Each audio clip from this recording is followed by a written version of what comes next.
like to call the meeting to order and have the clerk lead us in the Pledge of Allegiance. Pledge. I pledge allegiance to the flag of the United States of America and to the republic for which it stands, one nation, under God, indivisible, with liberty and justice for all. Thank you and welcome, everybody. If we could have a motion and a second that the agenda of today's meeting of October 22nd, 2015 be approved as submitted. Second. We have a motion and a second. All those in favor? Thank you. We have a consent agenda in front of us. If I could have a motion and a second that the Board of Education approve the consent agenda. So moved. Second. We have a motion and a second. Got that. All those in favor? Thank you. We have some special reports by our superintendent, Dr. Putnam. Thank you. We're going to start with, I think, our School Board Recognition Week, which is actually next week, but we don't meet again until November, so we thought we'd celebrate today. And so I have a proclamation to read if you give me a few minutes, and you can feel free if you want to peek in your gift bag while I read how much we appreciate our board. And so from the governor, whereas each year the School Board Recognition Week is observed by more than 700 school boards and school districts throughout the Empire State, and whereas the men and women serving as members of school boards are dedicated to children, learning, and community, and devote many hours of service to elementary and secondary public education as they continually strive for improvement, excellence, and progress in education. And whereas the members of New York's local school boards respond to the educational needs of the communities they serve, and in doing so, these leaders help strengthen our state's educational system and improve future prospects for our children. And whereas during October 26th to 30th, 2015, special activities and programs will be held in communities across New York State in observance of School Board Recognition Week, and it's fitting to join in acknowledging the commitment and contributions of members of local school boards. And now, therefore, I, Andrew M. Cuomo, and do hereby proclaim October 26th, 30th, 2015, School Board Recognition Week.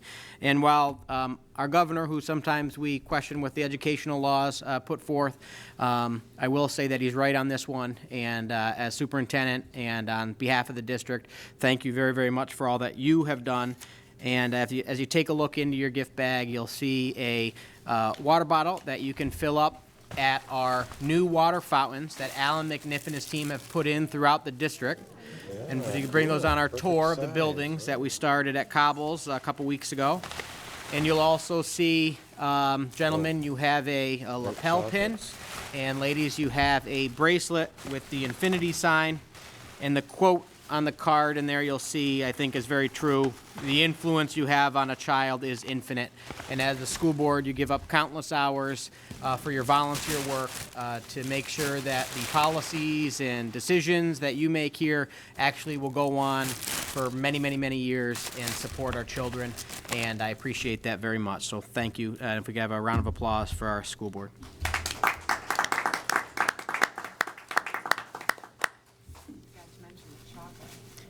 And there's chocolate. Yes, thank you very much. Yep. And I like to sit here and pretend that I am that good. But if my wife was here, she would say there's no way you did that by yourself. So I just also have to thank Marcia Barrett, who puts all this together and spends time in her creativity. So thank you, Marcia. All right. And we'll keep moving on. We have another special report this evening, and I have Sue Coomer here, who's going to guide us through the building safety plans. Is this on? The light's on. Okay, great. Yes, I'm going to go over school safety plans, building safety plans, but not before saying thank you to all of you and for all of your time. And I know you just spent a long weekend away and learning more about all the things that go on in New York schools. So thank you for your service. It's impressive. I'm here again, so sorry to kind of keep popping back up, but it's a different topic this time. We're going to talk a little bit about the building safety plans because they are appendices to the district safety plan that you already approved. And as I mentioned when we were going over that plan, the buildings were charged with, or challenged, whatever word you want to use, with using a common template that was developed by the New York State Safe Schools Task Force, and really rolled out through the state police. And the point of the template is to create a common format for all building safety plans. So if I'm an emergency responder and I'm coming into Cobbles, I know where their lockdown protocol is going to be because it's the same place in the safety plan as Harris Hill or the high school or any other school for that matter in New York State. So we kind of worked with our principals to incorporate their existing plans into the template. Obviously, it's a starting place. They'll get more sophisticated as time goes on because it's a new format. But we asked each one of the buildings to give you some idea of new things that they were working on while they were incorporating these new templates. And at the high school, well, throughout the district, we've been working on implementing the incident command structure that the federal government asks us to look at. And the high school spent a lot of time looking at their incident command with regard to public information and media officers. Nancy Bradstreet, as you all know, is our public information officer, our director of information, but each building in the time of a crisis would need to have someone working with Nancy and facilitating communication. So we're looking at where would that happen in the time of a large crisis, and at the high school, if it was a low impact, a crisis, but not massive, the public information spot would be the district office. And if it was high impact, there's a pre-planned emergency site that we've already worked out with police and so on, and Nancy knows it and so on, and we have it already pre-planned. So they've been working on that. They also updated their skills in terms of working with the media and looked to do regular media updates as an event went on. They have an incident command person who's going to liaison to that PIO or Nancy Bradstreet, and they're providing, they know that they're going to provide only information that's approved rather than rumors and monitor the release of information to make sure it's correct. The high school also worked at identifying examples of threats and hazards in their building. We take for granted that this is a big space and it has a lot of great stuff going on in it, and it does. But from an emergency response standpoint, there are kilns that are very hot. There are chemical storages. There are non-ambulatory students, and how do we make sure that they're safely evacuated? Each one of the kitchens and cafeterias has equipment that obviously runs, uses electricity, has heat and fire capacity and all of that. And there's chemical storage at the pool as well. So the high school is articulating in their plan where are these things and how would we alert emergency responders to those risks, which is a great new step. Bay Trail, in their emergency plan, have a couple of updates as well. They've implemented an expanded walkie-talkie, and thank you to Ellen McNiff for helping them do so. They've created a bank of walkie-talkies at the middle school that can be allocated to emergency responders when they come into the building. So, for example, let's say a person has a cardiac event on the second floor. That emergency response crew would be given one of the walkie-talkies so they could be in communication with the main office. Is the ambulance here? We need another ambulance? Whatever it might be, they can actually keep our people looped into what they're doing. And the same would be true of police.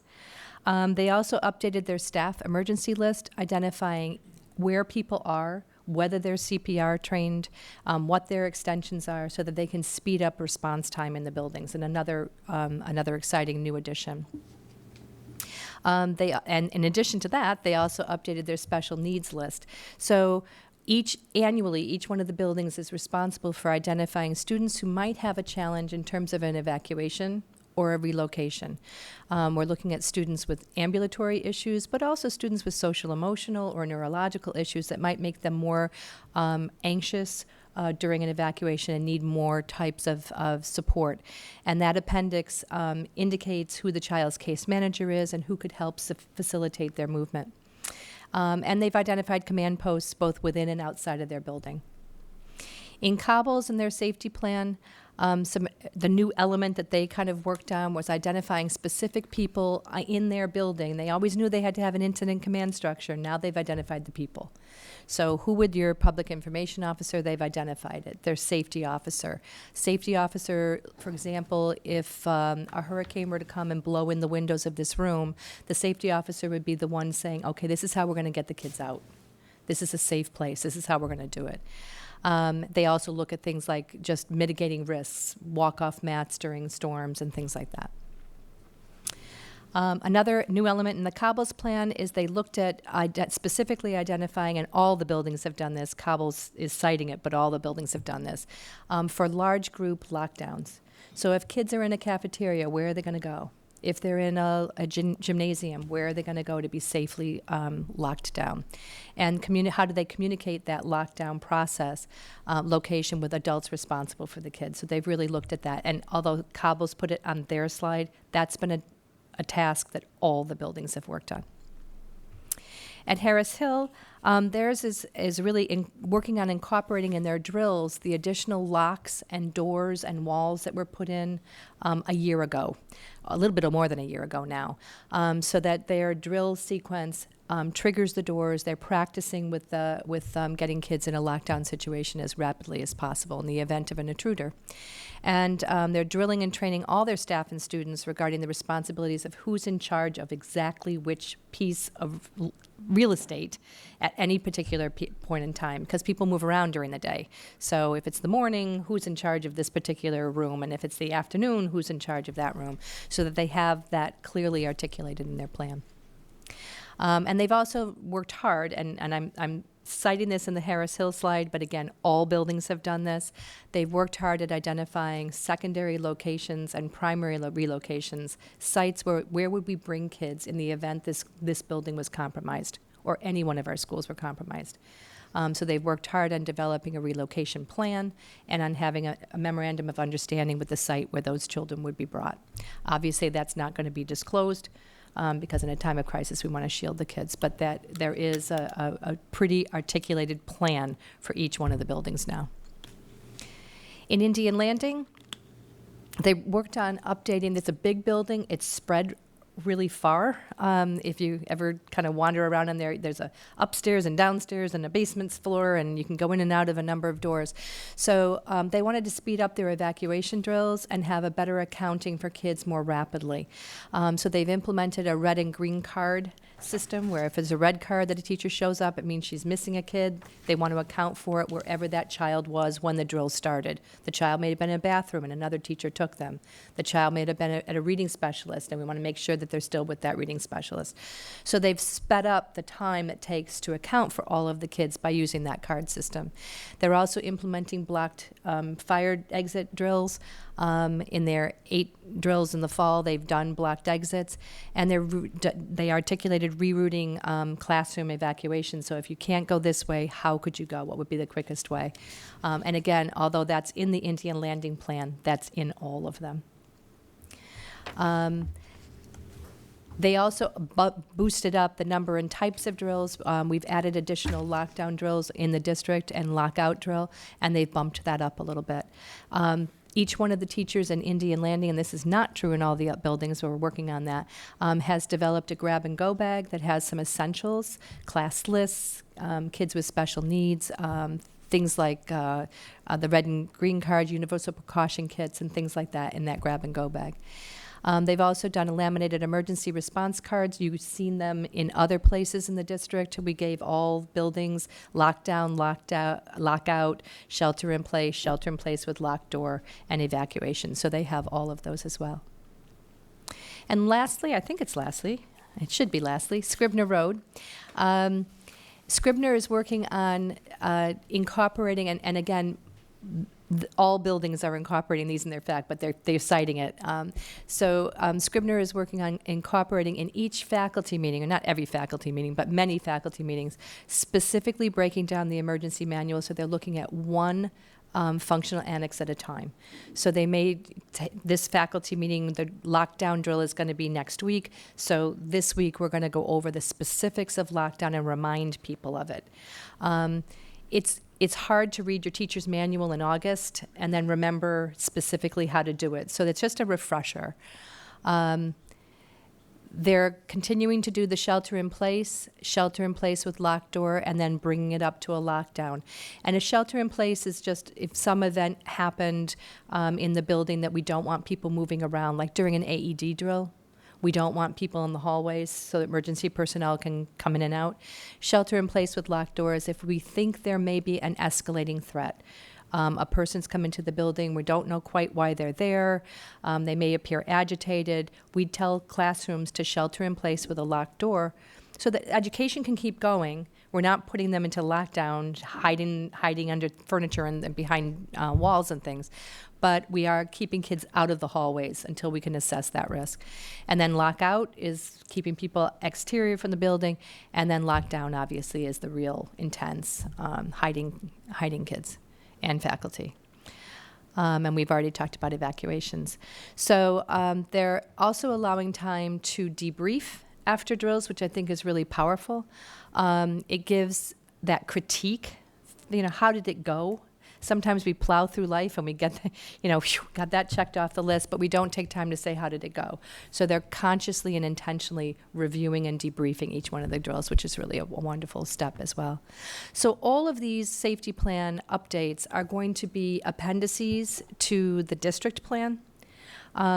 These building plans are not open for public review by state regulation, and for obvious reasons they're not.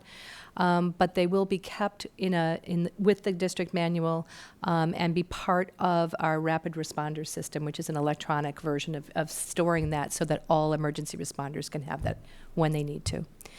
So that is our update for building plans. Board members, any questions? Barb?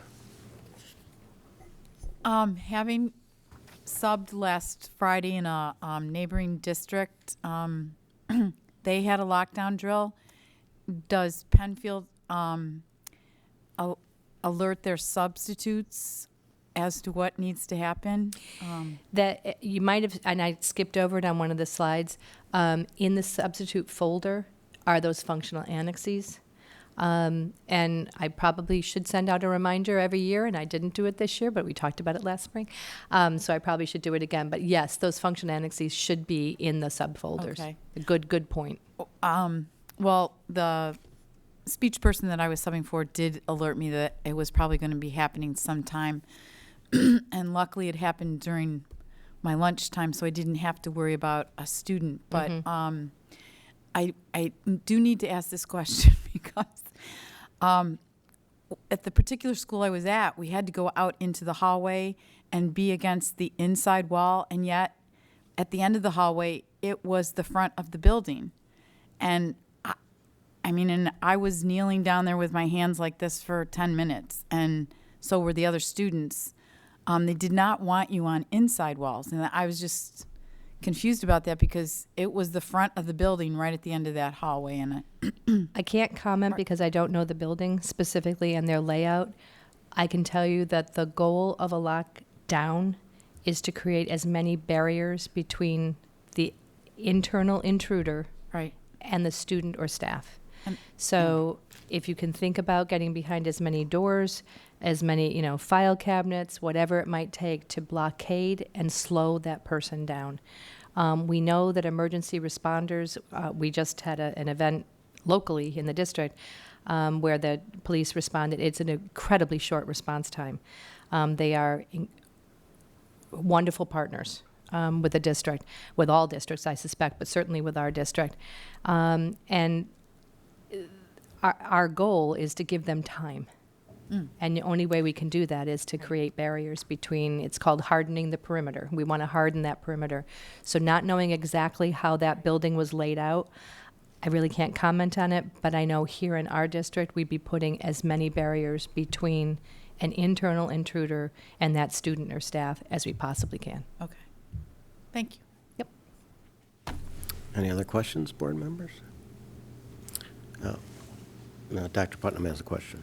I have just wanted to say thank you to Sue on behalf of the entire district. I sort of came onto this and thought about, it's sort of like writing that major term paper, and you need that teacher to give you those reminders along the way and break up the huge amount of work into smaller sub chunks. And while she presented on all the principles, Sue was sort of that master teacher behind helping and supporting. So principals would call and say, we need some help with the safety plan. Sue would be there as soon as she possibly could, sometimes the same day, if not the next day, meeting with their safety teams to develop these plans. So, while a lot of stakeholders were involved, Sue was really overseeing it from the top, and I appreciate that. And then I just, it's sad but true kind of pieces. It's the new Cold War safety drills. It's just the reality. During the Cold War, the threat of nuclear destruction was a real threat, and this is a real threat to our students too. We hope we never have to put anything into place for real. But as Sue referenced, we did have a lockdown at Penfield High School, and the response time from the Monroe County Sheriff was less than 3 minutes.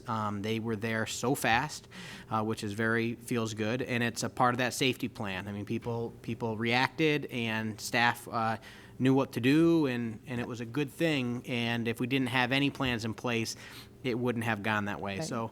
Again, thank you to Sue and the entire district and the principals and everybody who's worked on these, because we want to hopefully never need them but have them in place. Exactly. And thank you for noticing that or commenting on the sheriff's office. I think they have been incredibly cooperative and helpful partners. Yep. Yeah, we had Thanks. one more question. Oops, sorry. Kate? It's a quick question, and it's probably redundant. I just wanted to clarify that parents have been, I would assume that at the beginning of the year, do they get like a written notice of what is in place? Are there advanced notices for drills? At the elementary schools, yes. I'm certain of that. As the kids get older, I can't Probably don't honestly need that. comment on that. I don't think so.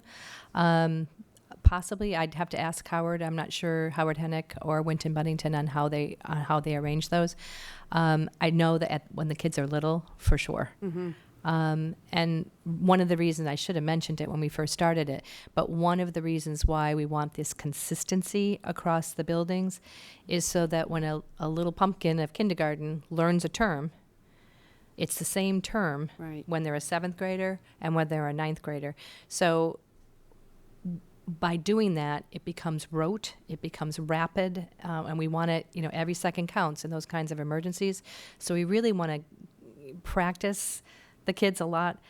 So as kids get to be middle school, I honestly can't comment whether Winton pushes out something to families, but I know that the kids will have done it for many years by that point. Right, so they're familiar with it by Exactly. that time.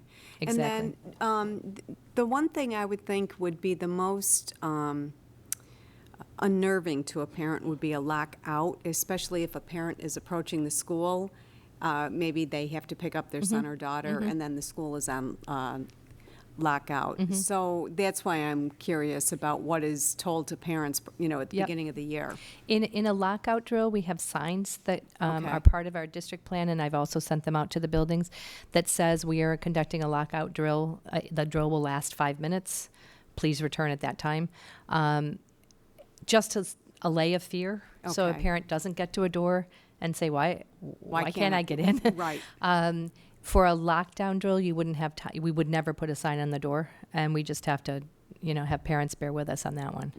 But Okay. we would never post anything on the door. You don't want to have anybody in a hallway potentially exposed to the danger. Right, okay. All right, thank you. You're welcome. Thank you, Sue. We appreciate all your work. Thank you very much. You guys have a wonderful evening.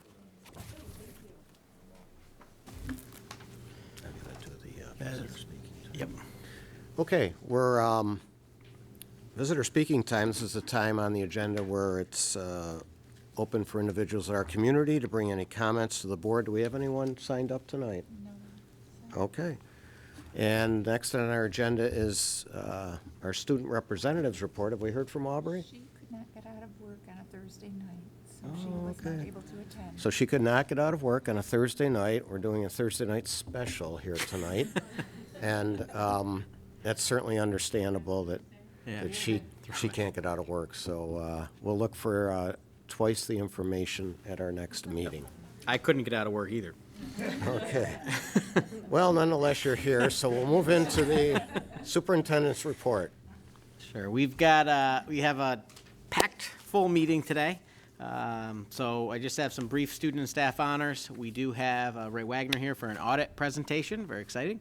And we have Mark Sansucci will be talking about the comptroller's audit response and corrective action plan, as well as the tax freeze and government efficiency plan approval. Alan McNiff is going to speak about the summer work report. We talked last meeting about all of the instructional curriculum work that took place over the summer and talked about how busy staff was, and that also goes for Alan and his dedicated team for all the work that they did this summer, and we want to share that out.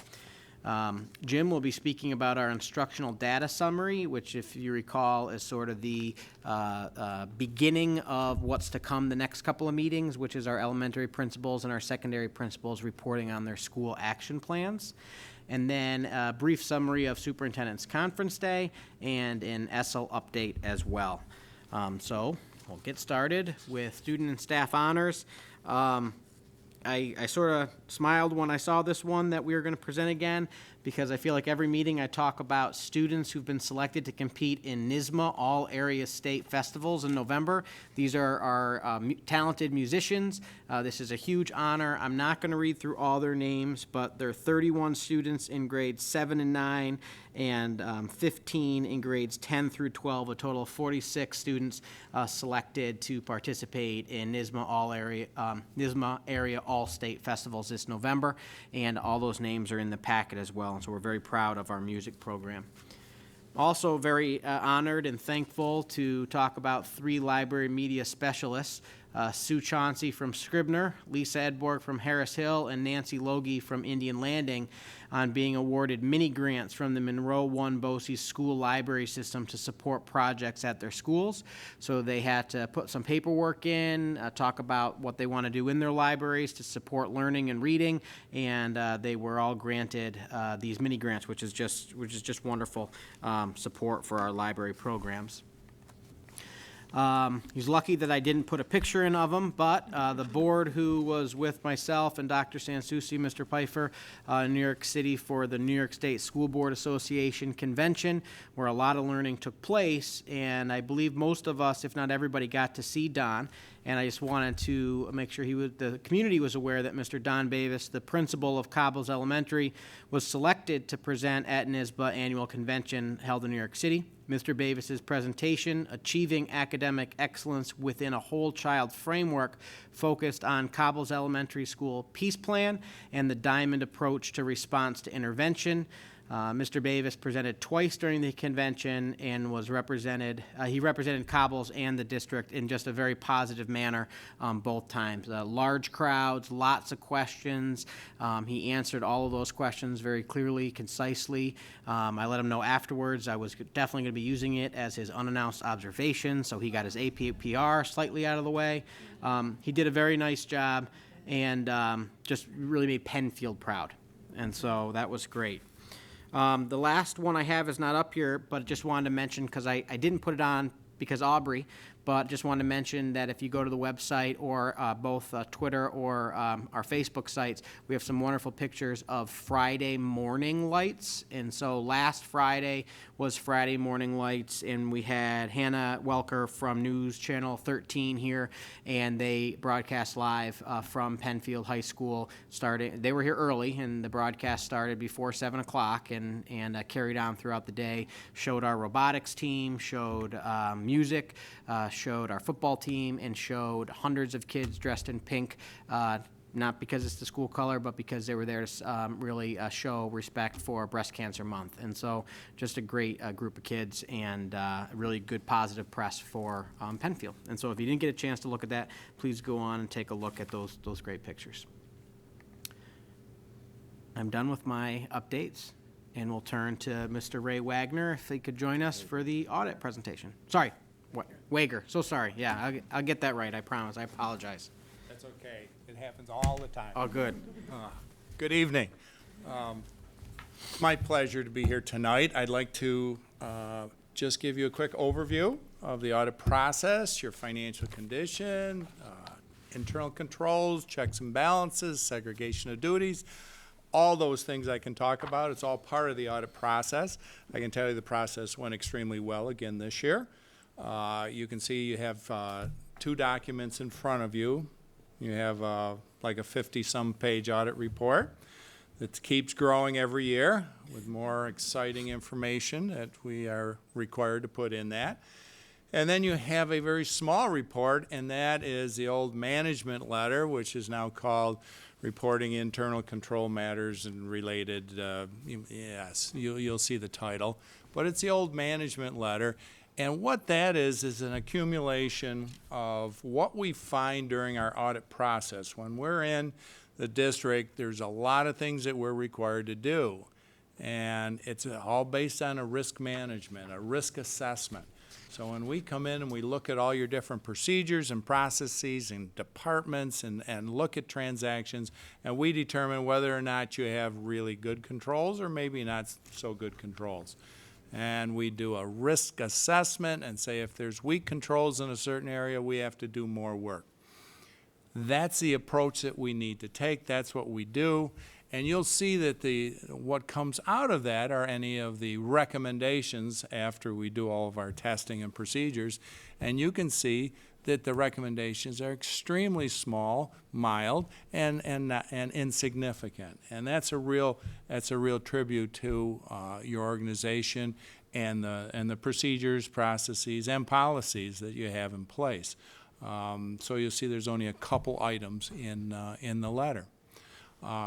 In addition to that, your financial condition, which here I'm here to report to you also, continues to be very positive, very, very good.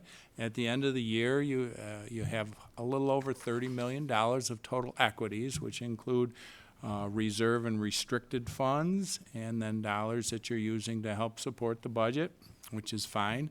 The largest piece of your equity is in the capital reserve area. And the capital reserve area where you put a lot of dollars into, and it helps support your projects. This past year, you were able to move almost $4 million to help support some of your ongoing projects. And over a long-term basis, your long-term plan to use current dollars to support projects turns out to be a very, very positive financial move and decision to make, because when the projects develop state aid, and if you don't have debt, you can develop a positive cash flow based on the expenses that you're incurring in the projects. And there's a few districts that do that, not a lot, but when you do that, it turns out to be a very positive financial result because you're generating cash flow based on expenses. So that you've done very well on. That's where most of your money is, and I'm sure your long-range plan will continue to be in that area. So overall, your equities increased only about $250,000 after moving almost $4 million out for the project support.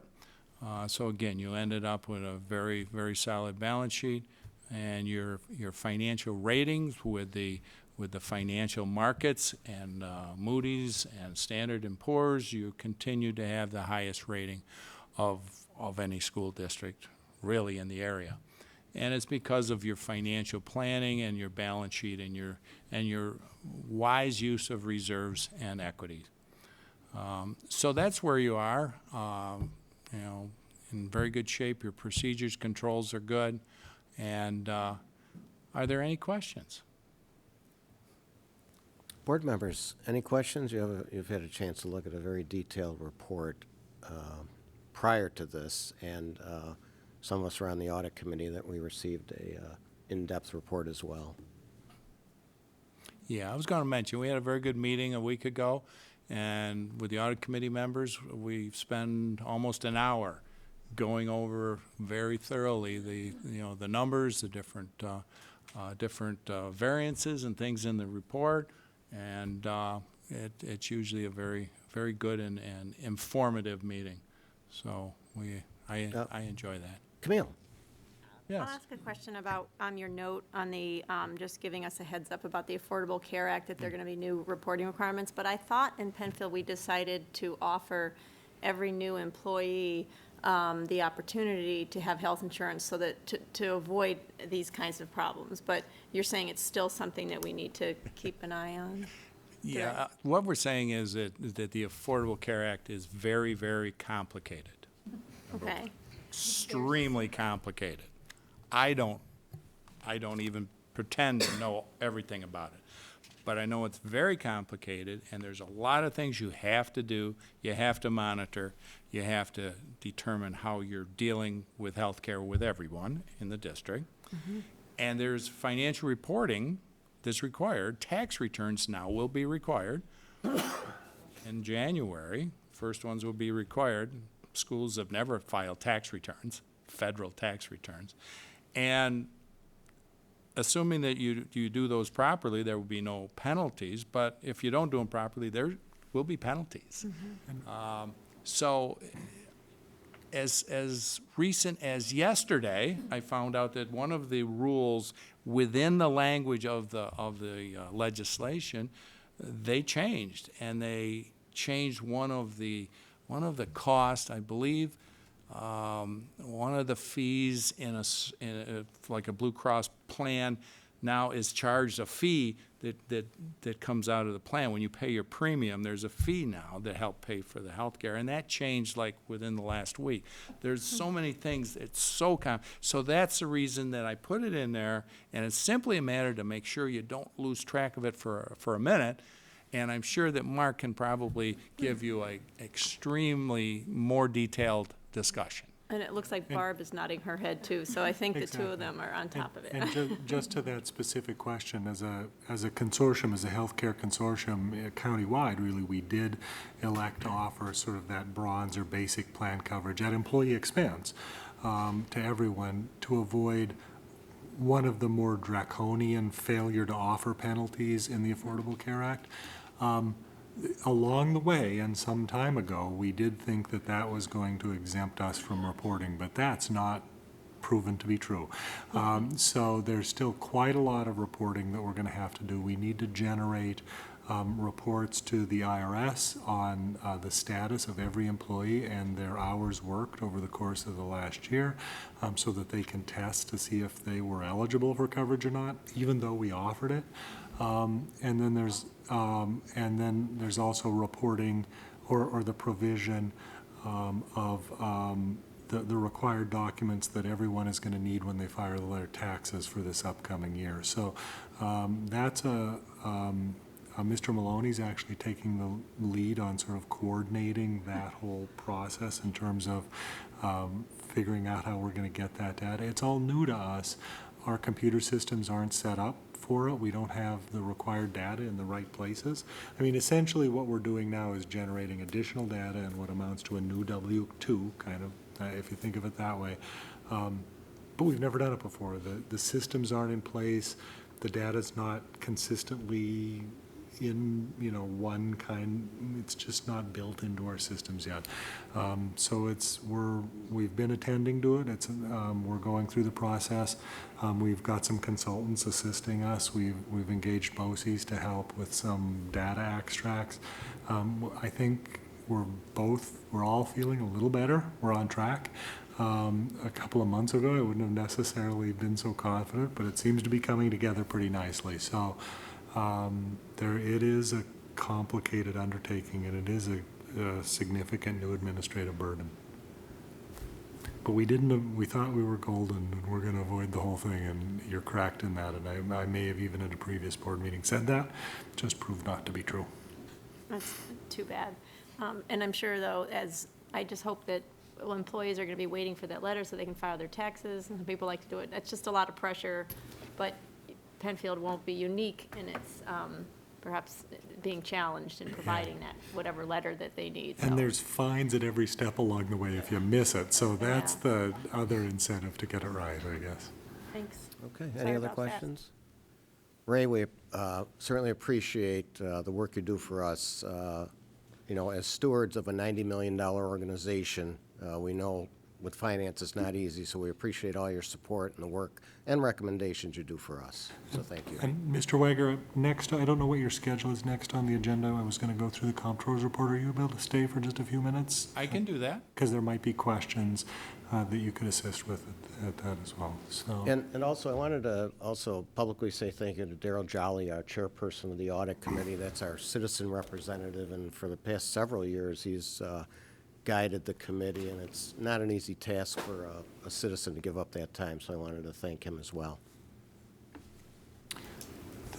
Thank you. Next on the agenda is a review. The next item on the agenda is discussion of the ongoing comptroller's audit. So I want to just set the stage of where we've been, remind the board a little bit, and the public really, of the history of these audits in Penfield, and then go, we have now, I've talked about this at recent other board meetings, we now have a draft of the audit itself, and so I want to bring you up to speed and inform the public as to what those findings are. It's not final yet, but I really wouldn't expect any substantive changes at this point. So in terms of the history, this will be the third comptroller's audit in recent years, since 2006. The comptroller had taken a lot of years off of audit of school districts. They just hadn't done them for a number of years and focused instead on all the other municipalities. They're responsible for auditing everything from fire districts, towns, villages, county. They audit the state government, state agencies, and so on.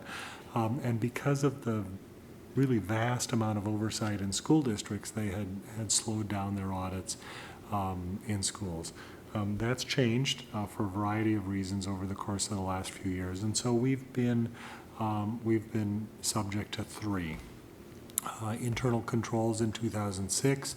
2011 was an audit of the way we maintain our data on our servers, and financial condition is this most recent one, which is a look at budget and reserves and our practices around that. That audit took 10 months. They initially notified us in January that they'd be coming in, came in almost immediately after the initial notification, started field work with one or sometimes two people on site every day for the months of January, 4 months of January through April. They scheduled an exit meeting with us in April, which was really just a verbal update of this is what we think we found. We're going to go back, essentially go out and look at our work papers, go through, begin writing the report.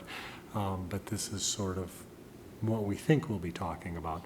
I updated you at that time on what sort of those draft or verbal findings were, and a number of them vanished along the way as they worked their way through. But on October 5th, they provided us with their draft, so we need to respond to that. There was good news in terms of findings for management. These audits, the first and primary responsibility, of course, is to find fraud, waste, abuse. It's what started this most recent spate of audits. When there was significant findings, mostly on Long Island, a number of years ago, that really started the comptroller's 5-point plan, re-energized the comptroller's audits. And they didn't find any of that here, or bidding errors.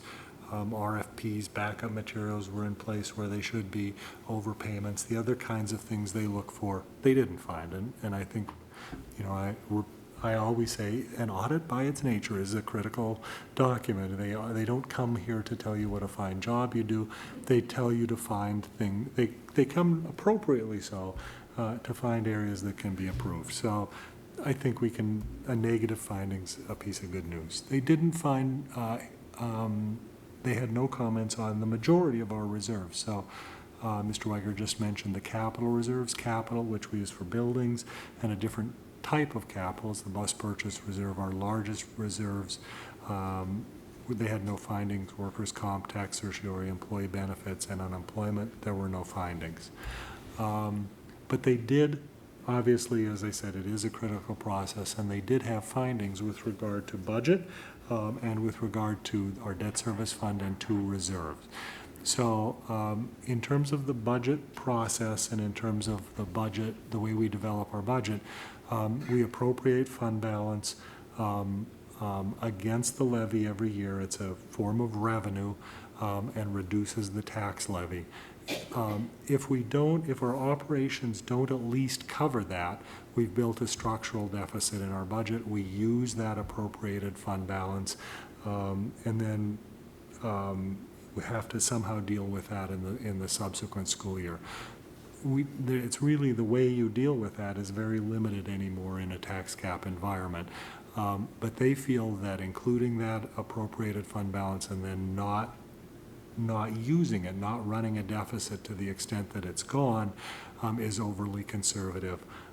We spend about 94% of our budget every year, so we are able to make up that appropriated fund balance. They find that to be overly conservative. Debt service fund, the board's aware of this because it's been included in our long-range plan, in our reserves plan. We've been holding, this is interest earnings on capital projects over the course of many years. We've been holding it until we closed out the $73 million project, and our plan was then to begin to parcel it out. So we just got done, hard as that might be to believe, closing that project. The most recent Indian Landing project was the last phase of that. We've finalized that paperwork, so it's an appropriate time to start thinking about the use of that. They're in here right on time before we start that use, and they want to see that happen. So in terms of the timing in our schedule, that's fine. That works for us, but it is a finding. We haven't used it till now. School lunch fund, you're also aware of this, as is the public, because the standard there is for fund balance at about 3 months of expense. It's different. It's measured differently than the general fund, where we talk about 4%.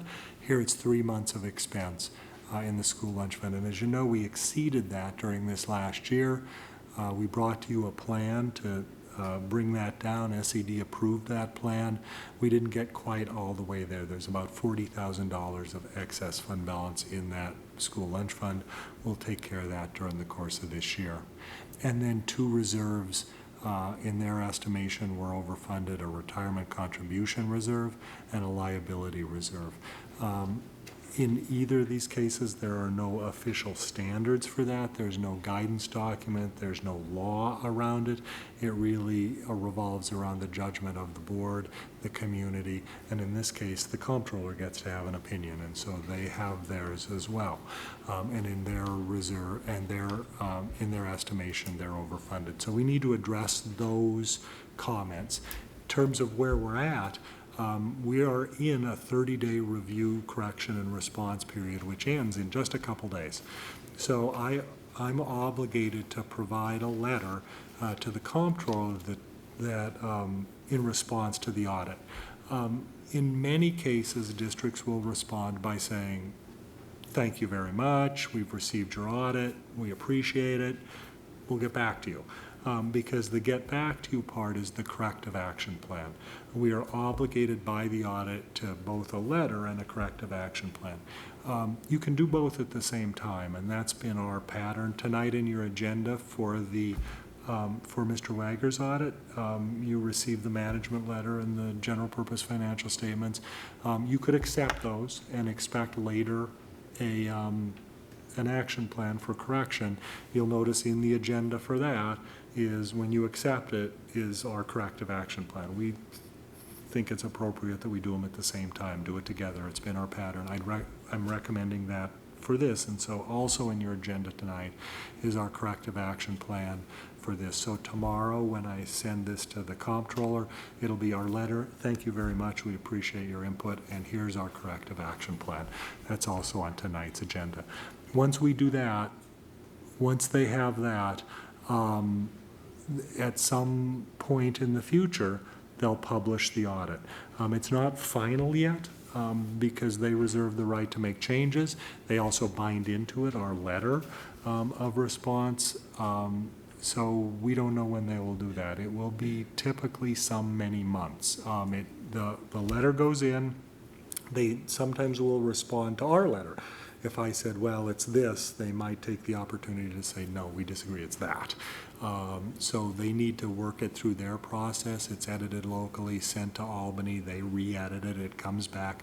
But at some point in the next 3 months, I'm guessing at 3 months, it'll be released by the comptroller. There's usually a press release, kind of a summary of the audit.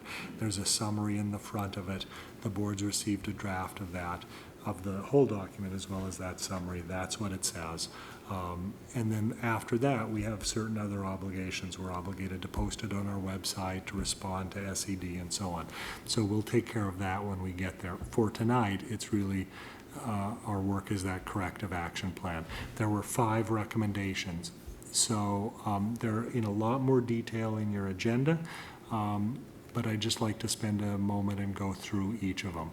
So the first recommendation essentially is that, and these are verbatim, the board adopt budgets that reflect the district's actual needs and include realistic estimates based on historical trends or other identified analysis. So our response is that we do use a multi-year budget model to identify revenue and expenditure trends. We're at 94%. There's more detail in your agenda, but we talk about our reasons, our rationale for our conservative budget practices, and that we work to ensure that we're able to meet our obligations, both programmatically, the program we promise our public, and the items that we've budgeted for in the budget. But what we need to do, I think what is appropriate for us to do, is to have a conversation around the comptroller, by sort of the wording of their recommendations, talks about a deficit. It's really a deficit funding model. I couldn't support that. I wouldn't recommend it.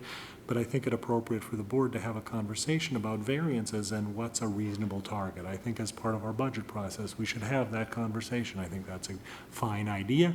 I think we should be explicit about that. And so we'll work through that as we move throughout this budget process. I think that's a recommendation that's both implementable, healthy in terms of the financial health of the district, assists in greater transparency. I think it's a useful outcome. The second recommendation has to do with reserves and the amount of reserves. I recommend the board, it says, review all your reserves and determine if amounts reserved are necessary, reasonable, in compliance with statutory requirement. As you know, they found fault with 2 of our many. Their recommendation speaks to the many, but obviously we need to respond to the 2 that are they considered overfunded. So you know that we already annually adopt a plan. We review that plan. They didn't find fault with it, and in fact, a lot of it is their work. So that's a good thing. I don't see us as needing to change that practice. I think what we do need to do is address the 2 reserves that they had concerns about. One of which was the insurance reserve. We've maintained an insurance reserve for a number of years. They based in their opinion, it's overfunded based on the usage of that reserve, which has been modest. We've used it, but the draws have been small over the course of the last several years. So my recommendation, so they say it's overfunded. You should spend it down, get rid of it. Consider that. So certainly we can agree. Actually, we're at a wonderful time to have that conversation. Just in terms of our planning around future capital projects and so on. So what I suggest as a response is that we'll look at that in conjunction with the school district's attorney and our insurance company. We'll have some conversation as part of this year's reserve plan. What's a reasonable amount? Is it not all of it? Is it some of it? Is it none of it? What's appropriate? Establish that as a level, and then what's excess transferred to a capital reserve at year end. We'll need authority from the voters to do that, but that's an appropriate spot for it. I think it makes sense. We can comply with this. It'll assist us with future projects. I think that that's a reasonable way to proceed. Retirement contribution reserve, we drew that down by $750,000. During this last budget cycle, we didn't replenish it. They didn't give us credit for that. And they just find it in their opinion that it's overfunded. So from this, we just need to, again, their comment is take a look at these, make a determination whether it's too much. I think we just need to do that with regard to this. Let's look at our plan. Let's be judicious about the way we move forward. We know we're facing, if not zero, 0.2% or something tax cap as we move forward. That lowers the threshold in future years. It'll have lasting impact. Again, we're responsible not just for this reserve, but for the history, but for the future of the finances for the whole school district. So it's a reasonable recommendation that they make to look at it. Let's do so, let's be responsible, and let's decide what an overall appropriate level of funding is. So that was the reserves finding. Number 3 is fund reserves and capital projects through budgeted transfers from the general fund and as part of voter-approved budgets. Our reserves, as they're established, typically have language that describes where the transfers can come from. We abide by that. We're transparent with regard to the funding of them. We talk about them at multiple board meetings. So I think in order to meet this, honestly, the piece of this that does not make sense is the building of capital projects into the general fund budget. That's just a little crazy, and would be difficult to. It just doesn't make a lot of sense.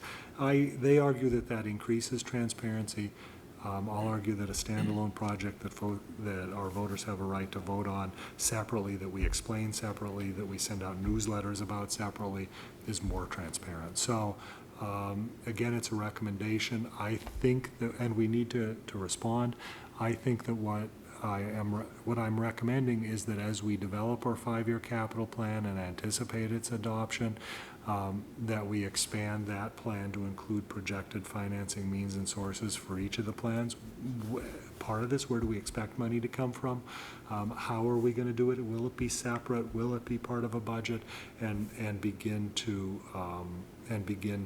work our way through it in that manner. This year, I think we're not resolved yet on what our recommended capital project would be. We anticipate it'll be small and probably part of this year's budget. So we'll work in compliance with their recommendation as we work through what really makes sense over the course of the next couple of years. School lunch fund's pretty easy. The statutory fund balance is about $464,000. We exceeded it at its peak by 107. We're down to 40. That's easily managed in this year's budget. As you know, the board authorizes a transfer. We'll just reduce the amount of the transfer. That's very straightforward. I was a little amazed. It's 4 pages of your report, but it's probably the easiest to fix. And the board had already adopted a plan to do so. So our plan of action is we'll take care of that by the end of the 15-16 school year. That we can do. Oh, I'm sorry, one more. Number 5, debt service fund payment for balance of payments. This money can only be used to offset debt. So I think that's a fine thing. We're at the point, as I said, that we had in our plan established as when we would begin to do that. I think we need to. I think we need to look at our debt schedule out over the course of the next few years. We should use this to offset the debt from the big capital project. We want to use it in a way that doesn't create a cliff. So, we could throw it all in next year, reduce our budget by $4 million. But then where do we go for a subsequent year? So we've got a debt schedule. We've been paying it off. We should spend a little bit of time, think about that as part of our planning process. What makes sense? What happens when the debt runs out? Where are we at with regard to this? There's some considerations that right now, because of our financing model, our state aid exceeds our debt service payments because of so the revenue we receive exceeds our debt service payments because of the financing model that we've used. So that's a good thing. But it also means that we've built our budget through the years around that. We're taking advantage of that additional funds. When that dries up 6, 7, or 8 years from now, what's our plan? How's that going to work? This money's an important part of that planning, I think, so we need to think our way carefully through that. So we'll be talking a lot about that. Right now, what I just say to them is, yes, you're right. We're going to establish a long-range plan for that, and we're going to do what you recommend. So I think I think long-range planning is what we've always done. They're recommending we do a little bit more of it. I'm happy to comply. This is, I think, another one of these findings that we can welcome, and actually it sort of supports what we've been doing. So that's that. In conclusion, this is the concluding paragraph for our audit. We appreciate the hard work, thorough effort, and communication of the auditors throughout the process. We're committed to the use of taxpayer resources in an efficient, effective, and thoughtful manner. We appreciate the guidance. We're respectful of it. We want to respond. We intend to. This is our responses around that. So if there's any questions, I'd ask Ray to stay, not because he wants to hear me talk, but because he certainly has a different and broader perspective on this than I do. I'm happy to answer any questions. You have more detail in your agenda as what can we do for you. Questions? Mark? Yeah, Mark, can you go back to slide, the observation 4, please, or the response 4? Yes. Thanks. So no, I'm sorry, let's try the previous one, 3 maybe. 3? Yes. Yes. So what you're saying is that their concern was it was not transparent in how we're funding this, is that correct? Right, correct. Now, if Or they recall- believe that their model is more transparent. So if I recall, in the past couple of years, we part of our budget was to approve a capital reserve fund, a new capital reserve fund of, it was, $10 million or so. Correct. And we basically said we would fill that, essentially a bucket, a $10 million bucket we're allowed to fill. Correct. And the public said, we can fill this bucket for use in anticipated capital projects. Correct. And we have been doing this through transfers from old funds and from other transfers. And so we were given the permission to fill this bucket. Right. And we're filling this bucket. And it's part of what we talk about in our annual budget. So I guess I'm kind of unclear as to how that is how that is opaque. It's not, and in fact, I would argue that it's not. And our process for that is the initial authorization for that reserve or that bucket said sources of funds, and it included, as part of the language, year-end balances, and so on. So we explained where money would come from, closed reserves, so on. And then the board has a 3-step process whereby at year-end, they look at their fund balances, they make determinations as to what an appropriate use of them would be. We use some of them to offset and lower taxes, some of them to reserves, and we make that determination. It's a result of positive operations. The comptroller says, wait a minute, that's not conservative, because what you should have done was budgeted for that reserve transfer, that you should, in the first part of your budget, build in a transfer to the reserve, and you have that as part of your budget process. He feels that that's more transparent. It almost at that point becomes a mechanical thing. I'm not sure that that's true, but that's the piece that's being made here. It makes sense somewhat in the context of town and government, or town and village budgeting, I think, because they have the ability, there's within the statutes and within the guidelines, they have the ability to establish to build contingent budgets, essentially, or not, contingency budgets, I should say, where here's a pot of money in our budget that's for just in case. We don't have that authority. We're not really allowed to do that. So instead, we budget carefully and conservatively. We try to make sure that there's enough left. if you had a contingency line in your budget and then a transfer to reserves offsetting that, it makes more sense. It makes less sense to me if you've got a conservative budget and then you somehow try and build in that transfer, because you're going to need to balance your budget and fund the transfer somehow. So that, all of a sudden, it just got murky, to me at least. Ray can speak to it. I just think and the capital project piece is just crazy. We do build in, I shouldn't say it that way, they're going to yell at me, but we do build in small capital projects where they make sense. If you're doing a $4 or $5 or $73 million project, the idea that you would include in your budget that level of spending, it doesn't make sense at all.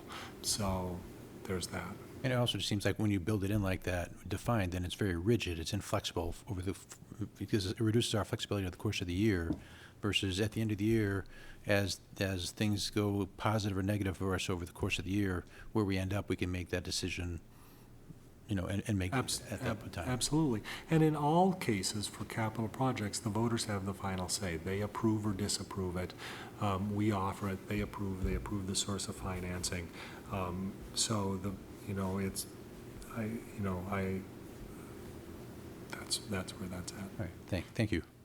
Ray? Mark, just a comment too. I sat in at that meeting on the board's behalf with the auditors, and I reiterated that thought that, our capital budget was approved with a vast plurality in that regard, and that the board certainly supports and is actively involved in this. And I think from my perspective, and I think you just have differing accounting opinions, if I could say that, in regard to how things should be done. And but nonetheless, we certainly can take their recommendations.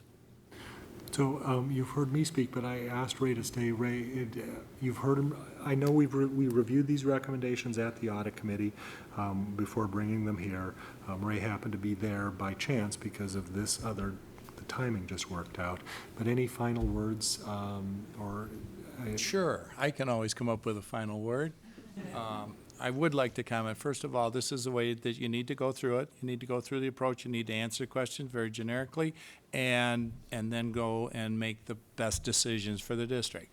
There are really only two areas that in the report I had trouble with, and the first one is the transfer to capital right there. So what they're suggesting is, if you truly want to be transparent, you would take $2 million, say, out of your budget and put it as a transfer line item. So you'd have to cut $2 million out of your operating budget, cut staff and program to set up a transfer line in your budget. At the same time, you have to deal with a tax cap, so you can't raise hardly any dollars on the revenue side from your levy. So you would have to take $2 million out of your program. So to me, that just, it doesn't work. It doesn't work. What you do now is, if your budget develops a surplus, which it doesn't always have to, but if it does, based on a lot of reasons that you're projecting in February for a year out, you don't know what the gas prices are going to be. You don't know how the winter is going to be. You don't know these things. So you don't know how many handicapped children are going to come into your district. You make a lot of projections. When you close the books, you may have a lot of surplus or not a lot of surplus.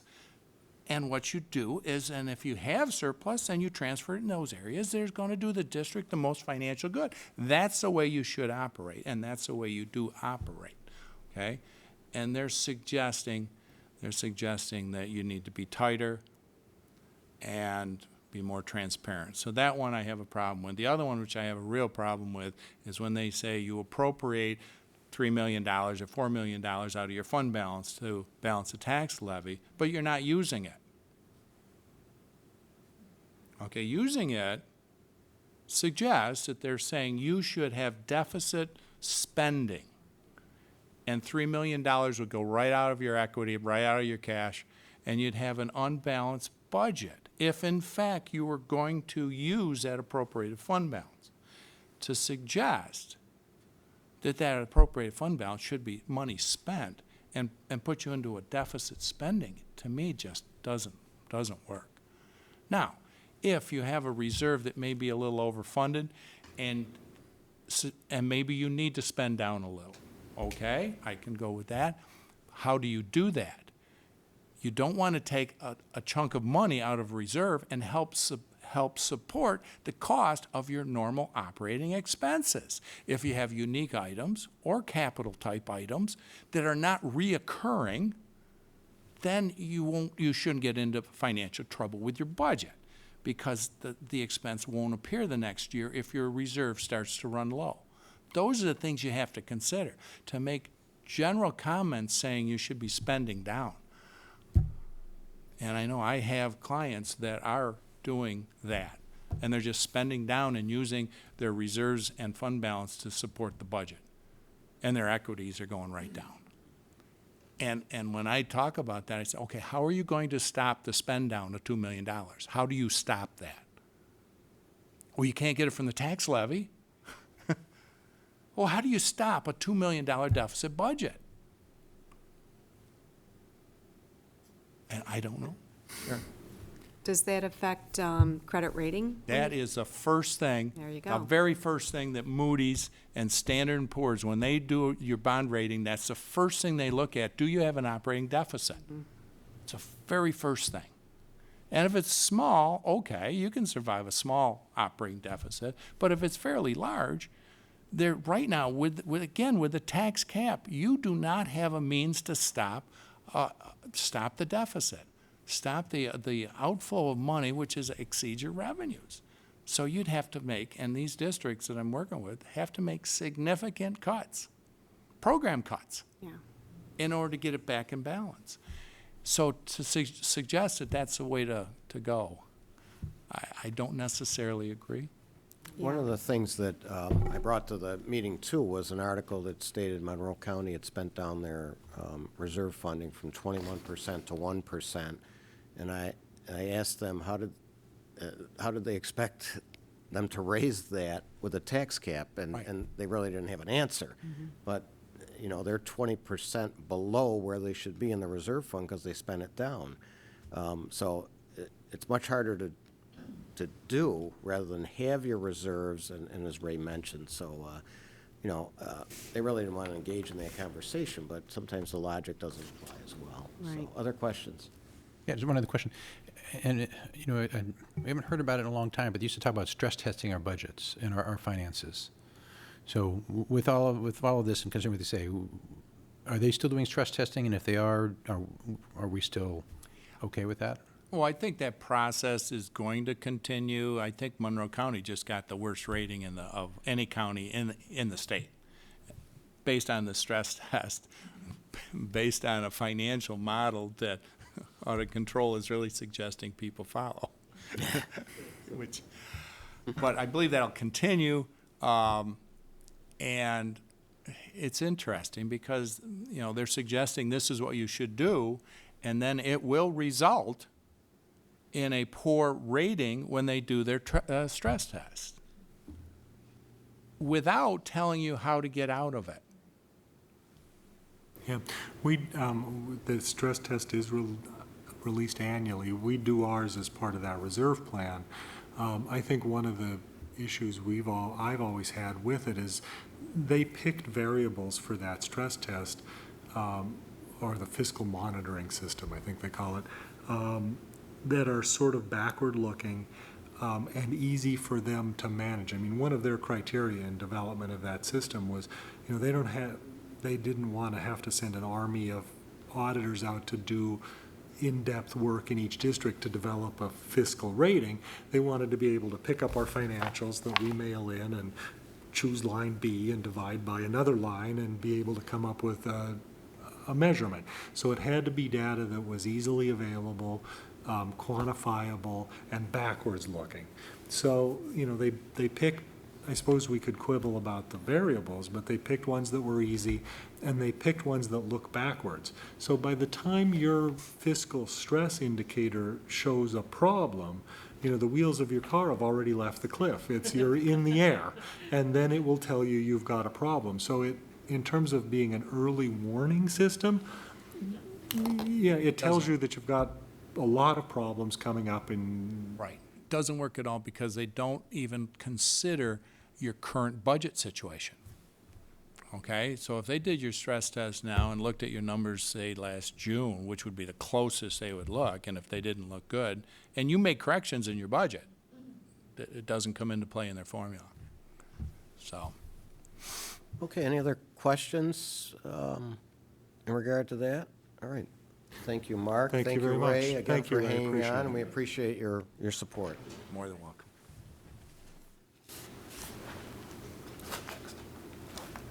Mark's not done just yet. I think we're gonna talk a little about the property tax freeze as well. Thank you very much. So on to property tax freeze and government efficiency plan. So this is in the nature,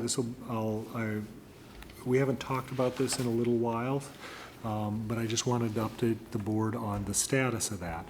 And so just to remind everyone what it is, this is the second year of this program. We all get multiple checks every year now around election time, but this is one of them. And essentially what it is intended to do is for districts that are compliant with the tax cap, New York State is reimbursing to eligible property owners the increase of their property taxes. So there are some criteria. Obviously, it has to be for your primary residence.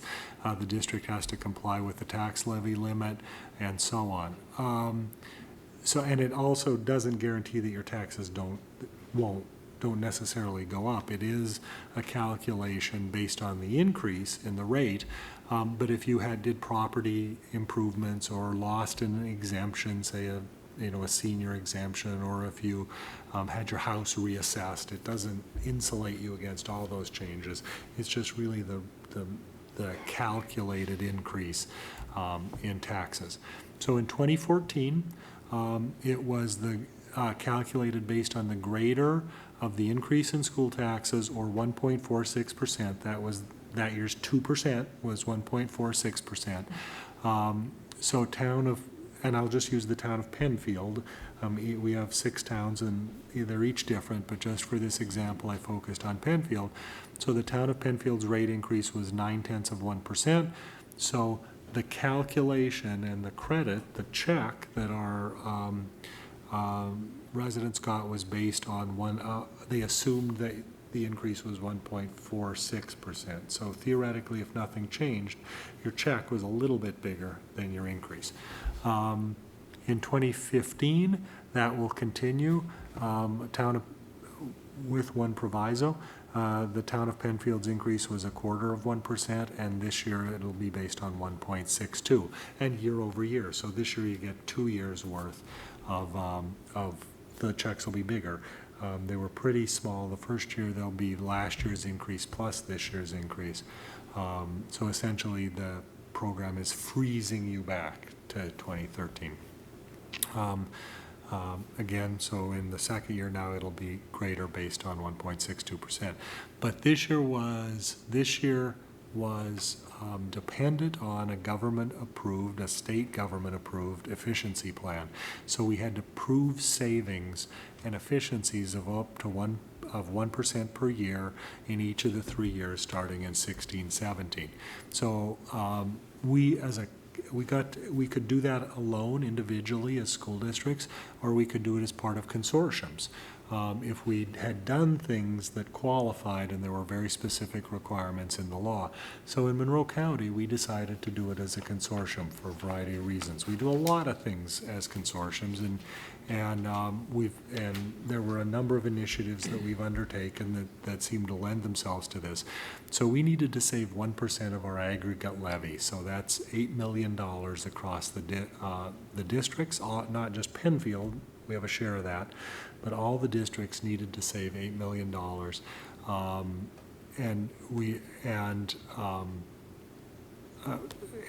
so that would make 3-year required savings of $25 million, so year over year. And we submitted savings in our plan showing $69 million worth of savings, but we didn't know there was a lot of uncertainty about what would qualify, what wouldn't qualify, how the program would work. There wasn't a lot of guidance. So, as business officials across the state, really, we sat around and looked at each other and made our best estimate of what would qualify in terms of this program. In Monroe County, this is what we submitted. Converting the Rochester Area Health Plan from a fully insured plan to a self-insured plan would save $24 million in taxes. This is taxes related to the Affordable Care Act that have now been imposed on us as a health insurance provider. Over the next 3 years, that'll be $24 million in new tax. We can avoid that by being self-insured. We changed our agreement involving terminal liability. I won't go into that, but that's $540,000. Some miscellaneous savings initiatives in individual school districts that qualified to the tune of, we thought would qualify to the tune of $2 million. And we also included our premium contributions below the comparable plan. We've said, and we've talked about here a lot, that one of the reasons for the creation of that health insurance consortium was that our rates have increased at rates lower than the comparable rates in the community and in the marketplace. And that's not just a one-time savings. That happens year over year over year as our rates go up less than the community rates. So we said, well, wait, we want credit for that too as we go forward. We really weren't sure that would qualify, but we thought it met the level, the spirit of the law. So we were required to submit to the New York State Director of the Budget by June 1st. They were supposed to notify us by June 31st. We received notice on October 15th that our plan had been approved mostly. So what they approved was they did not approve the Rochester Area School Health Plan conversion to a fully insured plan. They didn't approve the rash agreements. They did approve the other two items. But if you'll remember, we needed to hit $25 million. So we'd submitted 69. They approved $44 million worth of savings, so we are tax freeze compliant. I can't tell you why those two things were approved or not approved. We got a short email that just said that. I think that they're complicated. To be honest with you, they, like I declined to explain the rash agreement involving terminal liability because it would take a long time and it's $540,000. I think to some extent they thought that way too. They got to get through all these plans. Yeah, that's complicated. Look, we understand those. They comply. Let's go. But I'm speculating on that because we really didn't receive any communication. However, we're good. We are approved. We're tax freeze compliant. Our plan has been approved. I think it's sort of a credit to the consortium that we sort of now have an official stamp of audit and control saying that what we've been saying in terms of our savings versus the community is true. And checks will be in the mail. We don't know what that schedule is because they have not released that. Some point in the future, Tax and Finance will be issuing tax-freeze checks. That schedule's unknown. I don't know. They haven't said anything about when that would happen. So that's your brief update on the property tax freeze. Any questions, board members?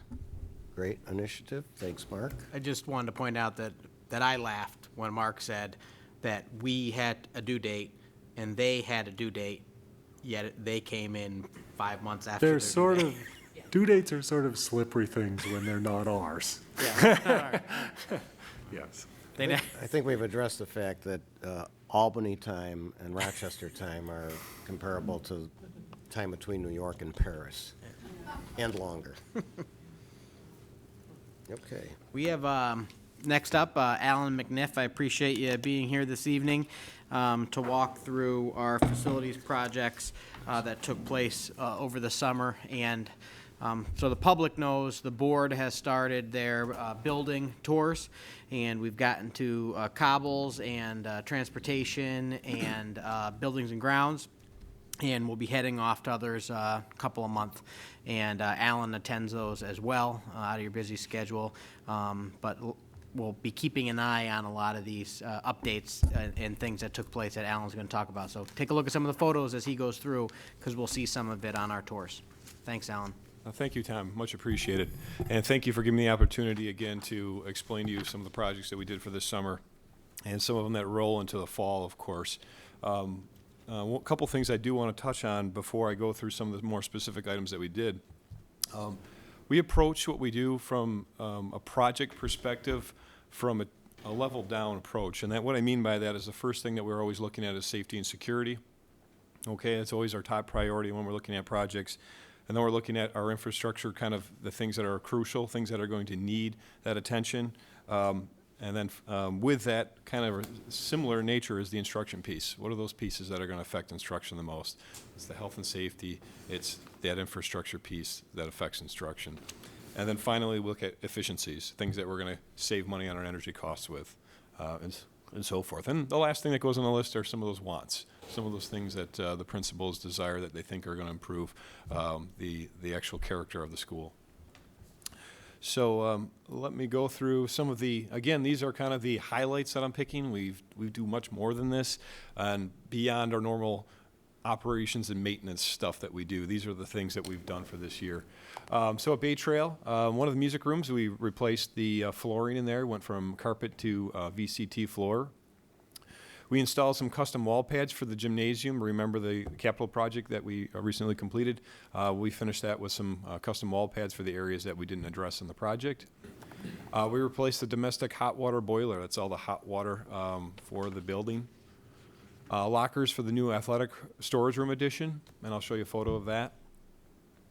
At Cobbles, we renovated the computer lab to a standard classroom with cubbies and new casework. Those of you who are on the board tour got a chance to see that. New light-emitting window shades in one of the classrooms. Again, you folks saw that. It seems to be successfully going well. It's a shade device that allows some light to come through, but allows the teacher to close the window off. You can still see outside, but doesn't allow folks from the outside to see into the classroom fairly well. So we're going to be starting to implement that little by little in the classroom spaces. Not as exciting for the building, but the next item here, the Cobble Storage Garage. If those of you probably recognize, we have a storage garage over on that site that hasn't had attention in some years. But it's, as all of you know, space is very critical within this district. And I recognize that I wanted to save that building. We spent some time and energy saving that. Some of the items that get stored in that facility, just so you're aware, are custodial supplies for the Cobbles Elementary School. I put a lot of our signage components in there, and some of our athletics equipment from the grounds department puts in that side of that building. So we want to make sure that we're protecting that as best as we can. At Harris Hill, new carpet and ceiling tiles in clusters 2 and 3. If you remember last year, we hit clusters 4 and 5. We're going to continue that trend throughout that building with replacing that carpet. Sidewalk extension to the road along along with that crosswalk beacon system, which I'm sure you have seen as you've approached that building out at this point. We really wanted to get that attention for walkers as they were coming along Harris Wayland Park Road to the facility without having to cross that path. Before was just the driveway path. So now we have a sidewalk and a nice safe pedestrian crossing path to get over to the school.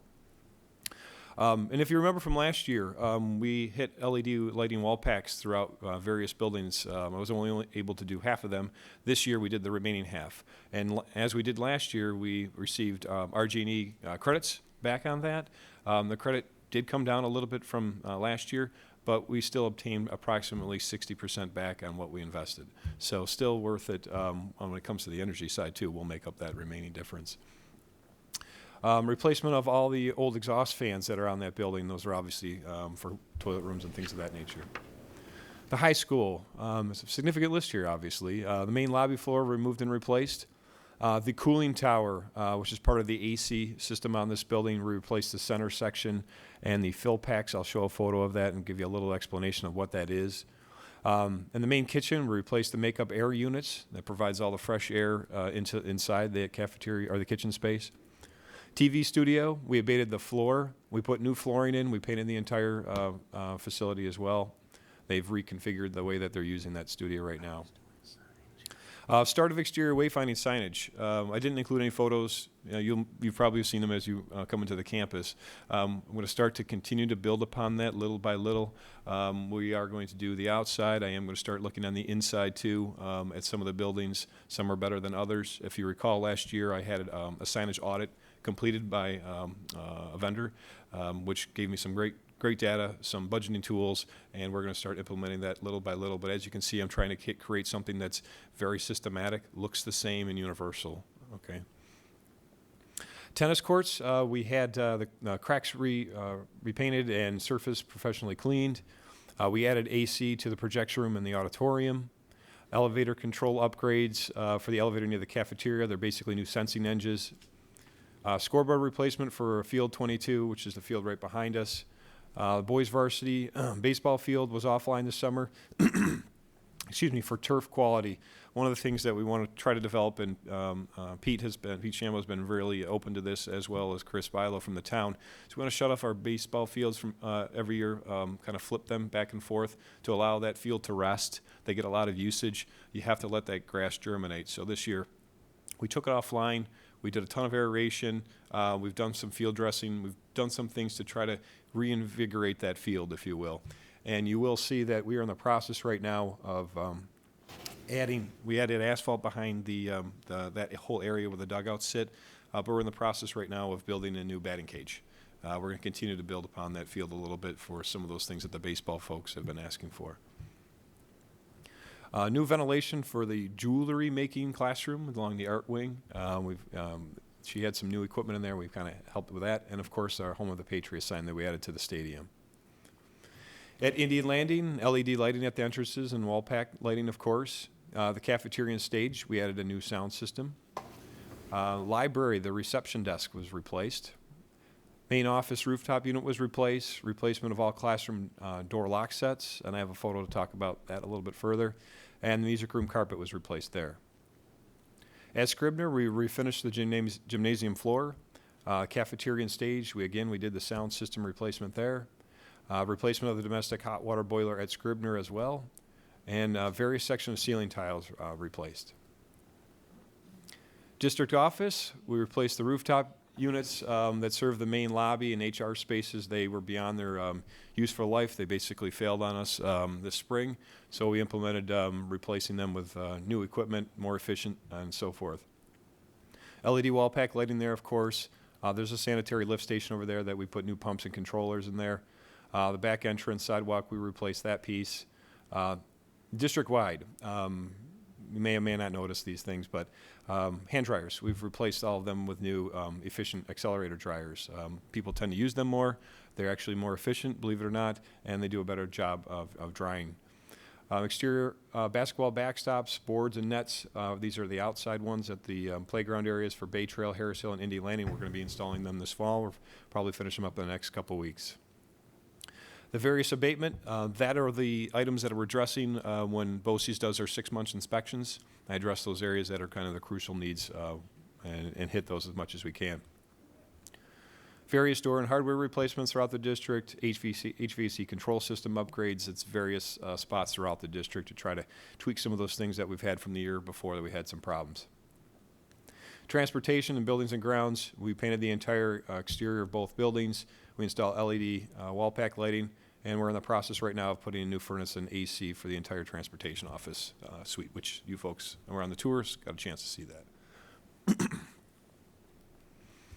that. So first photo, I'll go through some of these pretty quickly, but I did want to explain this one a little bit. This is the cooling tower for the high school.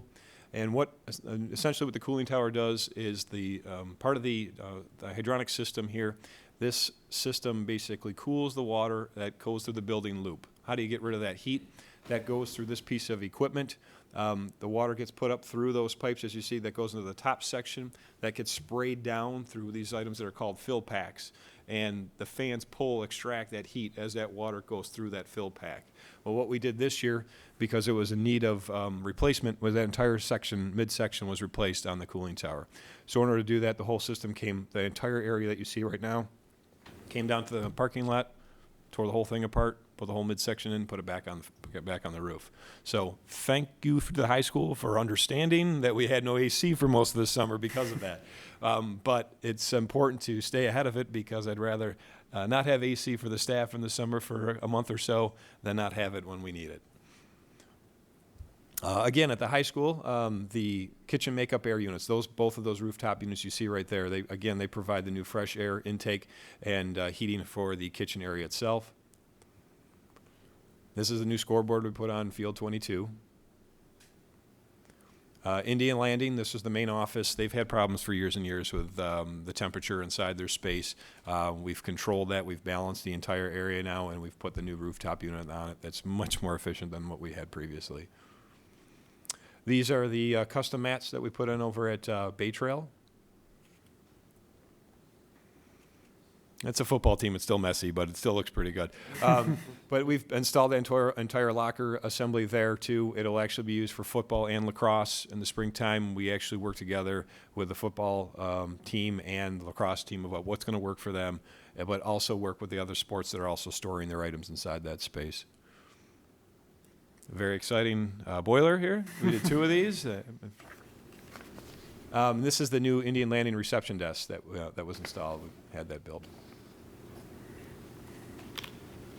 Indian Landing, the all classroom lock sets. You may or may not be aware, but Indian Landing has had basically the same hardware on it. Those are the same doors from when that building was built.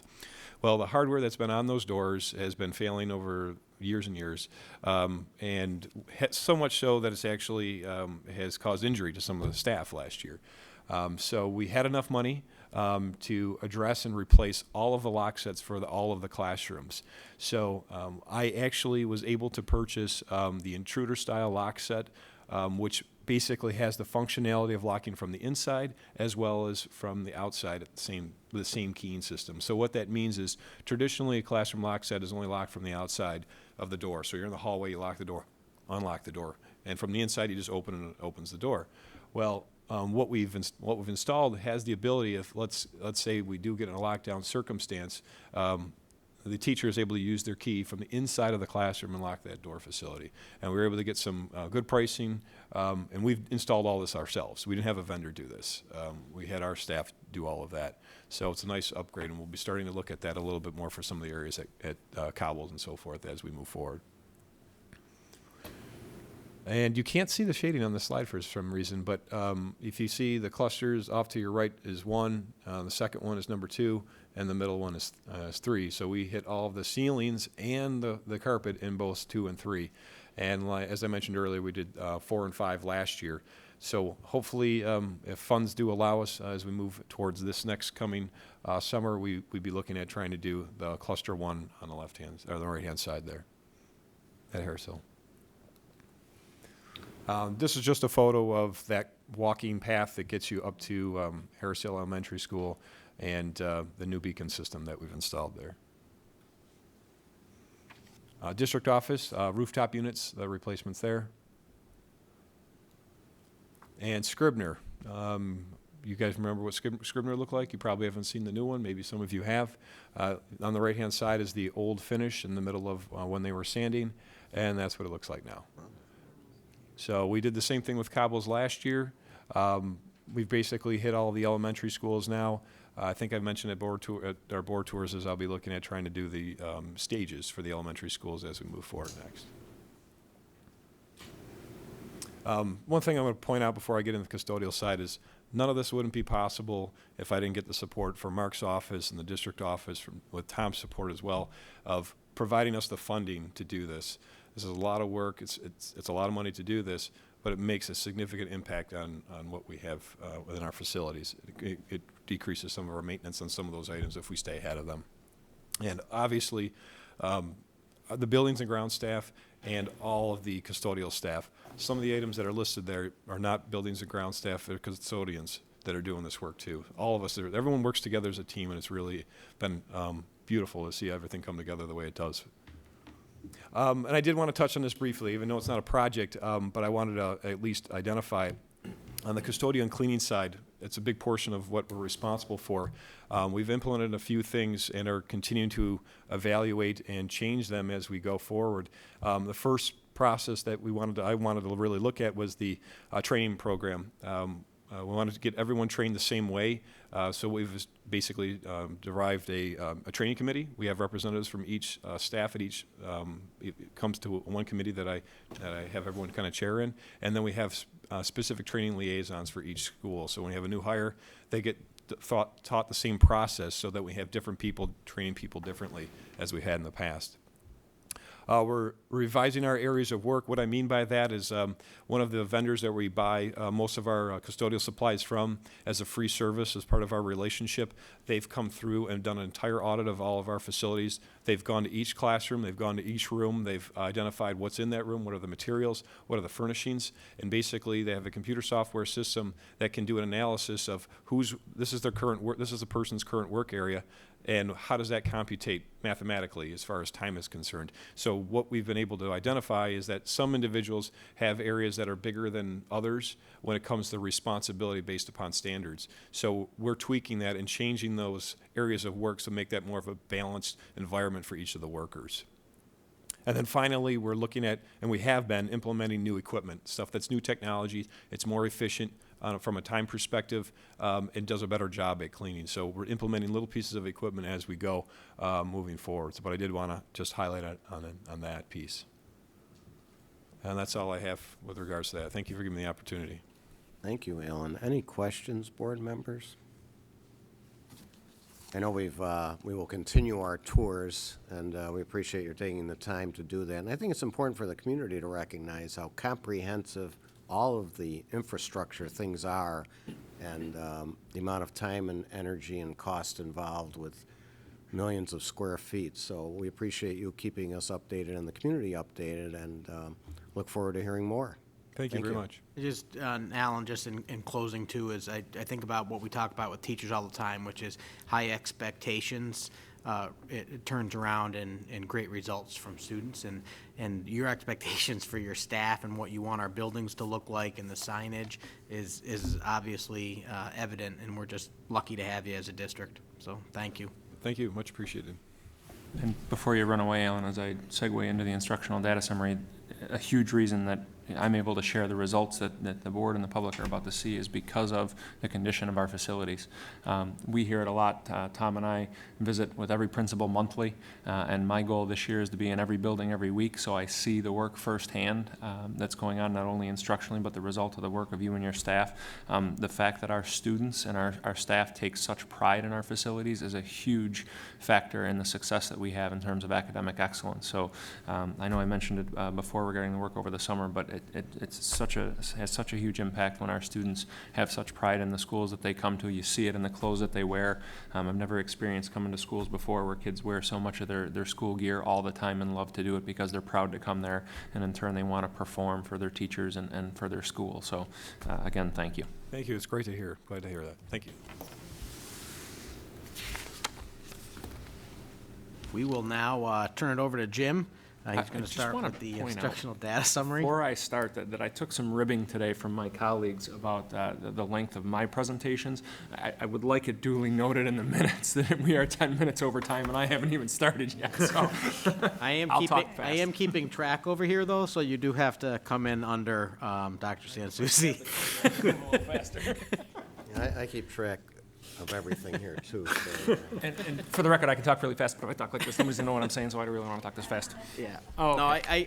in all reality, and I appreciate Camille saying that, as we for the public watching, just this is critical, and it really does tie into the next two board meetings when we have those school action plans. So instead of the schools having to go through all this data, they can jump right into the heart of their action plan. And so we want the board, as Jim's done the last couple of years, to see this first. And I think it's great because it's a lot of work Jim has put through with his staff to get this all put together. So to note for the board, we've already discussed and I shared with you the results of the 3 through 8 assessments, as well as some of the Regents data from Bay Trail at an earlier presentation.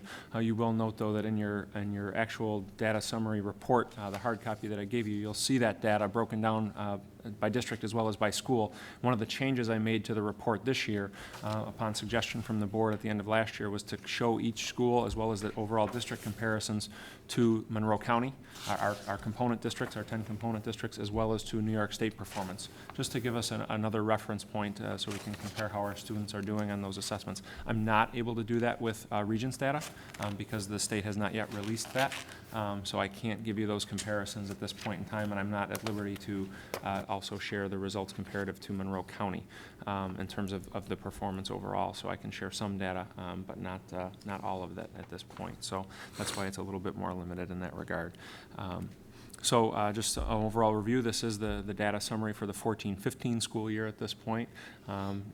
Some general information here for the public and for the board of our district population of about 35,000 people, nearly 1/7 of which is our total enrollment in terms of students, and over 900 staff. It's a big operation that we have, and everyone working together in our 6 schools. The Regents reform agenda is, again, it remains to be the agenda from the state in terms of how we operate. I think it's important to note, though, that many of these things are not new. While the Common Core Learning Standards were adopted by New York State in 2010 and first tested in 2012-13, the idea of preparing students for college and careers is not new to schools and certainly not new to Penfield, and our historical data shows that has been our focus, and we've done very well in that long before the Regents enacted their reform agenda. And also looking at how effective our teachers and our leaders are has been a strong practice. Long before Regents reform agenda, and teaching to learning standards is certainly not new. Regents exams have always been set to certain performance expectations, and we can reach back as far as 1996, 95, 96 for the first version of the New York State learning standards. We began testing students to those standards and testing their progress toward achieving those standards in the 99-2000 school year. With the exams in 4th and 8th grade ELA math and also social studies, and then quickly added science before in about 2005 adding the assessments in grades 3 and 4 as well as 6 and 7, and then very shortly after that eliminating the social studies test, which was actually given in 5th grade and 8th grade. A lot of these pieces of this puzzle are not new, but how they've been implemented are certainly new, and I think one of the practices that we've gotten better at across the board is using data to help drive our instruction and digging down deep into that data to help us ensure that students are achieving at the high levels that we expect from them. Just a quick review of our mission statement, which I think is always important and drives, that's the filter with which we try to achieve the goals that are put forth by New York State, to really continue that focus on the whole child, not just the academic side of things, and then further refining that to our first goal for the 14-15 school year, and which remain the same. Again, thank you to the board for the consistency in our goals and expectations, that we're focusing on that safe and engaging learning environment. And again, kudos to Alan and his crew, as well as all of our teachers and administrators and support staff for providing that for our students, and Sue's work around the building safety plans. They're all a part of that. They all play into that safe learning environment. But that's what allows us to help our students reach their fullest potential in academic areas as well as areas of interest. So from a district level, how are we using data to help drive our decision making? Again, we're looking at the Common Core Learning Standards, which help drive our curriculum development in that area of guaranteed and valuable curriculum for all students, implementing research and evidence-based instructional practices to maximize the impact of instruction, and in the hopes that as many students as possible, the highest percentage as possible, will achieve those standards the first time around. We assess our students to ensure that they are reaching the levels that we need them to. We look at that data, and then we're providing that remediation through our RTI model or enrichment as necessary for our students. But we also use that data to drive our professional development. And another source of data to drive professional development is our annual professional performance review process. And that is a cyclical that is ongoing year after year within each year in terms of how we're working to ensure the achievement of our students, both socially, emotionally, as well as academically.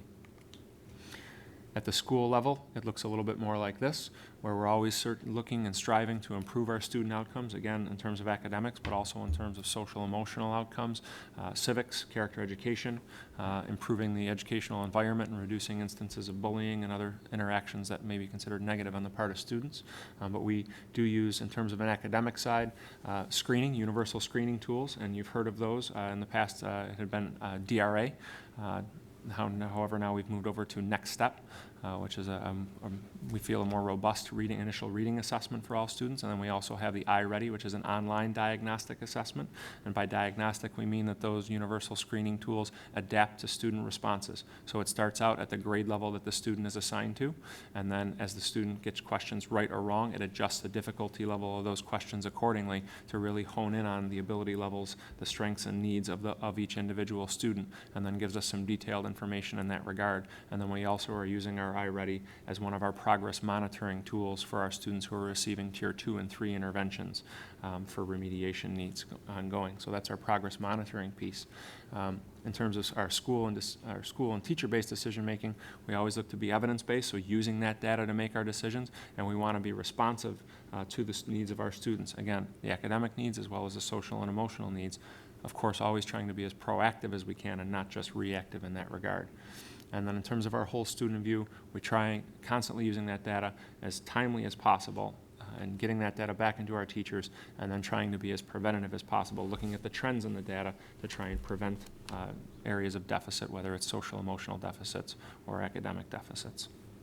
And finally, at the classroom level, our teachers are planning based off that guaranteed and viable curricula. They're implementing those lesson plans, and there's the art. The art of teaching is here's the expectation. This is where we need to get all students to be. It's the art of the teacher to recognize, using that data, where is their student and what is going to be the best and most effective method to help their students be successful in achieving the desired goals. They implement those plans. They assess whether or not their students are achieving the goals as set forth, and that assessment is ongoing. Sometimes it's very informal, other times it's more formal. They're using that data to evaluate the progress, their instructional methods, as well as the students' progress, and then they're going through the cycle again. As I'm learning in my now third round of doing this, as this list of accolades can be rather lengthy, but this is a very brief summary, and thank you to Nancy Bradstreet for the research and update on this information. She helps me out greatly with this. But we, again, in the 14-15 school year, enjoyed many accolades and recognitions for our achievements in terms of academics, as well as the fine arts and other areas. And this is just a very quick overview of those that I'm not going to read to everyone. But as we know, our music programs continue to receive recognition. Our students are at the high school level are performing in an outstanding way and earning our high school recognition. And our elementary schools in the 14-15 school year, based on results in the 13-14 school year, all achieved very, very well across the state comparisons as well as locally. And again, those are performances and an outstanding graduation rate. You will notice, and I'll point it out here, that there was a discrepancy in a graph that you have in your actual report regarding the graduation rate. I've updated it on this in this presentation, but in the graph that you have in your report, it shows a graduation rate of 92%, and that was erroneous. So I've updated it in the presentation here, and we can send out a PDF of the updated page if you need to for your report, or I can give Marcia the updated reprint, and you can have that as well, but we'll get to that. But when you look at a 97% graduation rate, that means 97% of our students receiving Regents diplomas, 75% with advanced designation or higher, and 37% with advanced designation and honors is outstanding. You'll see a graph to that regard later on in the presentation. In addition to that, we continue to do very, very well comparative to the rest of New York State in terms of SAT performance and ACT performance. It is important to note that there are fewer and fewer colleges who are requiring these exams for entrance. However, I think it's still a good measure of our progress and our programs here in Penfield as we prepare kids for post-secondary education and entering careers and training. And a number of students that we've had who receive honors in terms of AP scholars and also being named national scholars remains very, very high. When you look at 132 students of a class size of approximately 350, that's a wonderful percentage of students to be earning those honors. So in terms of Regents exam results, here's a brief overview of our students' percentages passing and mastery. You will note that we also have a percent proficiency for Common Core Algebra and Common Core Geometry.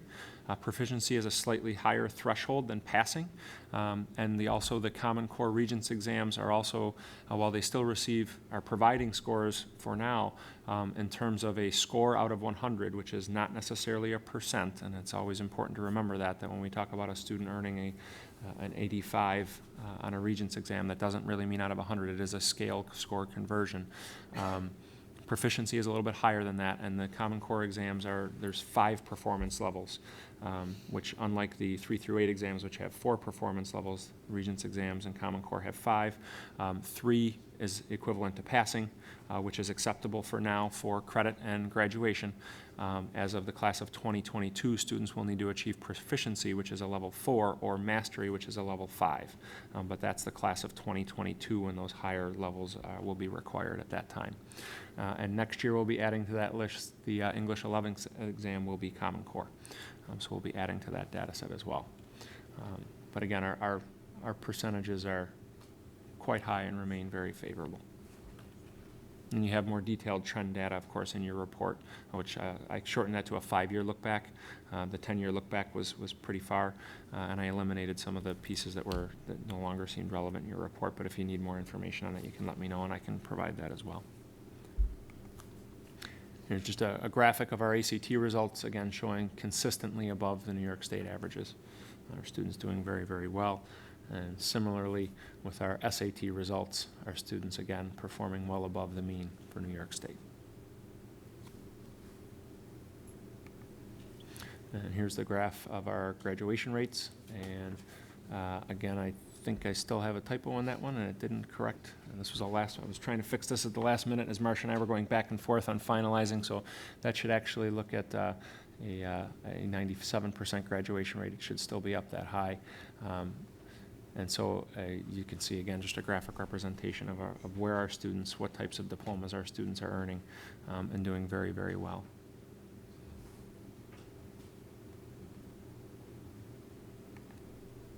So our key findings, our trend data remains quite stable. There are no dramatic drops or shifts in the trend data on each of our exams. In the Common Core exams, we're still looking at only 2 years of data for the algebra exam, a single year of data right now for the Common Core geometry exam, but our students overall continue to do well. Our mastery level, as is, and I'll speak to the Common Core algebra exam, mastery levels across the state and even across Monroe County remain low. The cut points for the conversion from the raw scores to the performance levels are not the same for each Regents exam and Common Core. So it's a little bit different. Our mastery level for geometry was much higher than our mastery level for Common Core algebra. Why are those cut points different? We can speculate. Algebra is required for graduation. It's considered the gateway. It's one of the gateway exams, and so it may be the level of rigor and the high expectation that the state is placing on that mastery level score.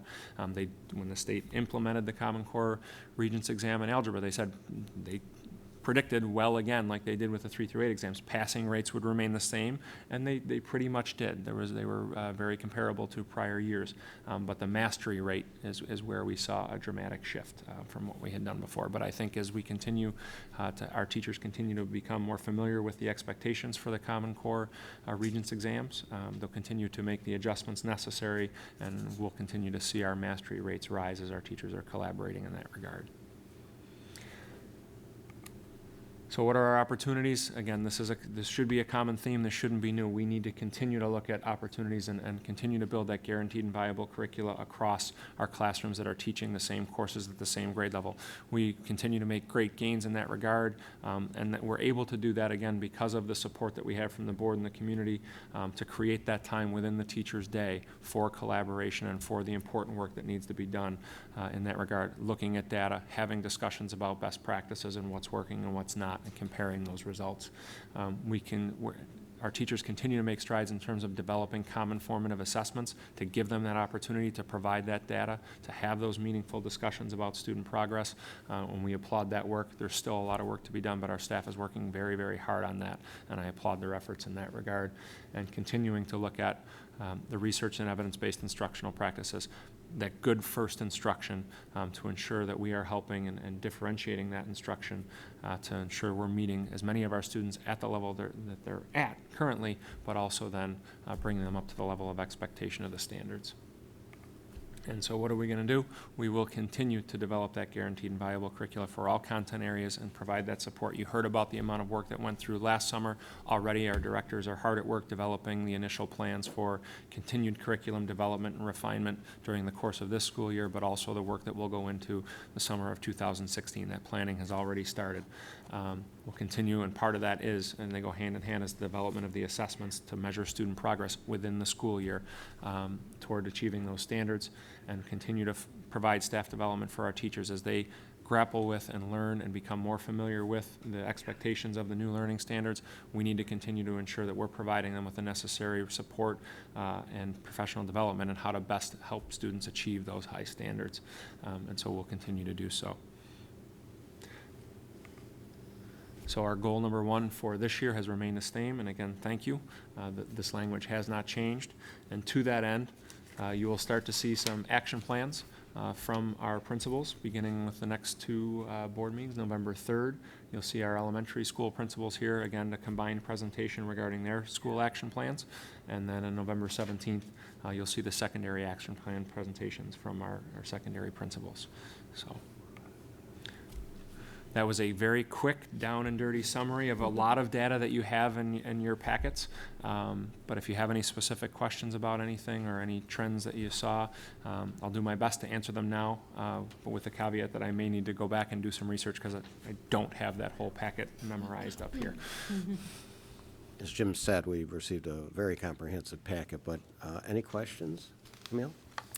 First, just a comment that I think it'll be interesting when we look at I'll be curious to see those SAT and ACT scores over time as this cohort of kids who've clearly benefited from some really increased instructional programming move through, because it's been a little flat. So I really look forward to that. I see that line trending up. That's just an observation. So I'll comment on that Okay, quickly, though. Just a quick disclaimer is that the SAT is also now changing to reflect Yes, I know this. the changes really that'll be more career and college ready. And so hopefully we'll see increases in the numbers, but always keep in mind implementation dip. At the initial point, we may see a little bit of a dip before we start to experience the rise that we will eventually see. One of the workshops I went to was the College Board. I kind of, it's a love-hate thing. I almost didn't want to go, but I did go, and they did talk about the new SAT a lot. So the 97% graduation rate for class of 2015, that's a 4-year?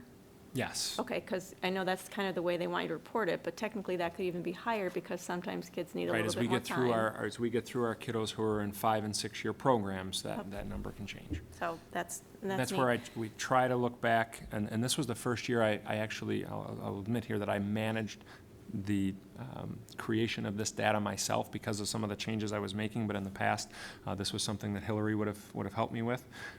We had new data people in place, and I was changing the way I was presenting the data, so I took this on my own, so there may be some things that I still need to tweak in the future. And one of the things we need to make sure we do is as we provide that trend data around graduation, that we're updating based on the changes to the cohort, which I may not have done now that I think about it for the previous years based on the 5- and 6-year data in that graph. So I'll make a note to myself to make sure that I do that for next year.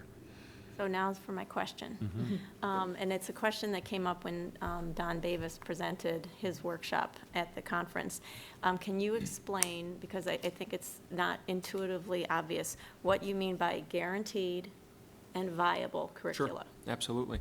When we talk about a guaranteed and viable curriculum, we talk about the same expectations for all students, regardless of who their teacher is or which building they're in. There shouldn't be drastic differences, or at the secondary level, it's really more about, at Bay Trail, let's talk about house in 6th, 7th, or 8th grade, and then at the high school across a department, all students taking, for example, algebra from different teachers.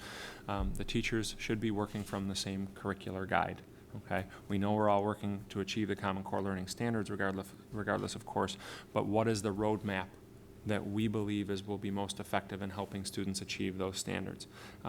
It does not go down to the lesson level necessarily. That's not part of curriculum. That's lesson planning. That's separate.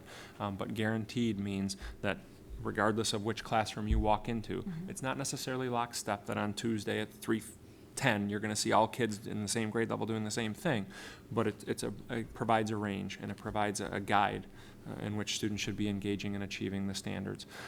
By viable, we mean it's appropriate, it's engaging, it's living and breathing. It's not a static document sitting on the shelf. It's something that our teachers are constantly referring to and refining as appropriate based on data from assessments, based on formative assessments, summative assessments, and the information that we're getting back.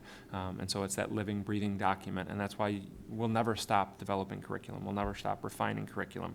We'll get it to a pretty good place, but that work of refining it will always continue. I like that term guarantee. Like we guarantee you that if you have a student here in the Penfield Central School District and that child is a fourth grader, you're going to get the same curriculum. I mean, that's neat. Like a business, you have the guarantees. That's guaranteed. And viable, I think, has the root, like, to live. I didn't take Latin, but so it's a living. It's constantly evolving. I just think they're tough terms, and I just appreciate hearing your explanation of them. Absolutely, and that guaranteed part of that curriculum is essential for the rest of the work. If you're not working from the same curricular guide, then your common assessments aren't really common because you're not assessing really the same things at the same time, and then the teachers cannot have those discussions around those results and why they're getting the results that they're getting, and sharing those best practices. So one is inextricably connected to the other. Can I just mention too, just because you mentioned fourth grade in your example, so yesterday, we were at Indian Landing and went into all 3 fourth grade, and it happened to be in a writing unit, and it wasn't lockstep in the sense of everybody doing the exact same thing, but the concept they were writing was realistic fiction, and they took it from slightly different angles. Each teacher put their spin on it, but the guaranteed curriculum was there. One class wasn't writing fantasy, and the other class was writing realistic fiction. So they were looking at that genre, and they were all working about it. So you think about the teacher planning time when they have shared planning to be able to discuss how did you do it, how did each person teach that concept.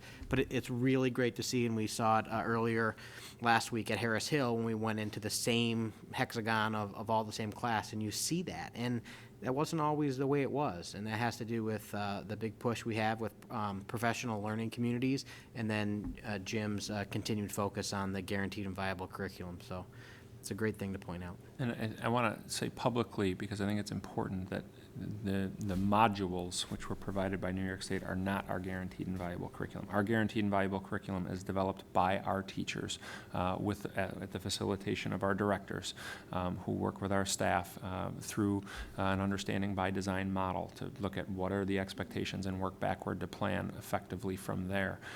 We have used the modules as a reference, and probably more so at the secondary level, and then probably most so in terms of mathematics instruction to help us gain a better understanding of what does New York State say this standard looks like, but we do not use them in any lockstep form as an instructional plan whatsoever. And I just think it's important for that to be said publicly. Any other questions? Barb? A point of clarification. The Regents results, does that include all Penfield students, Yes.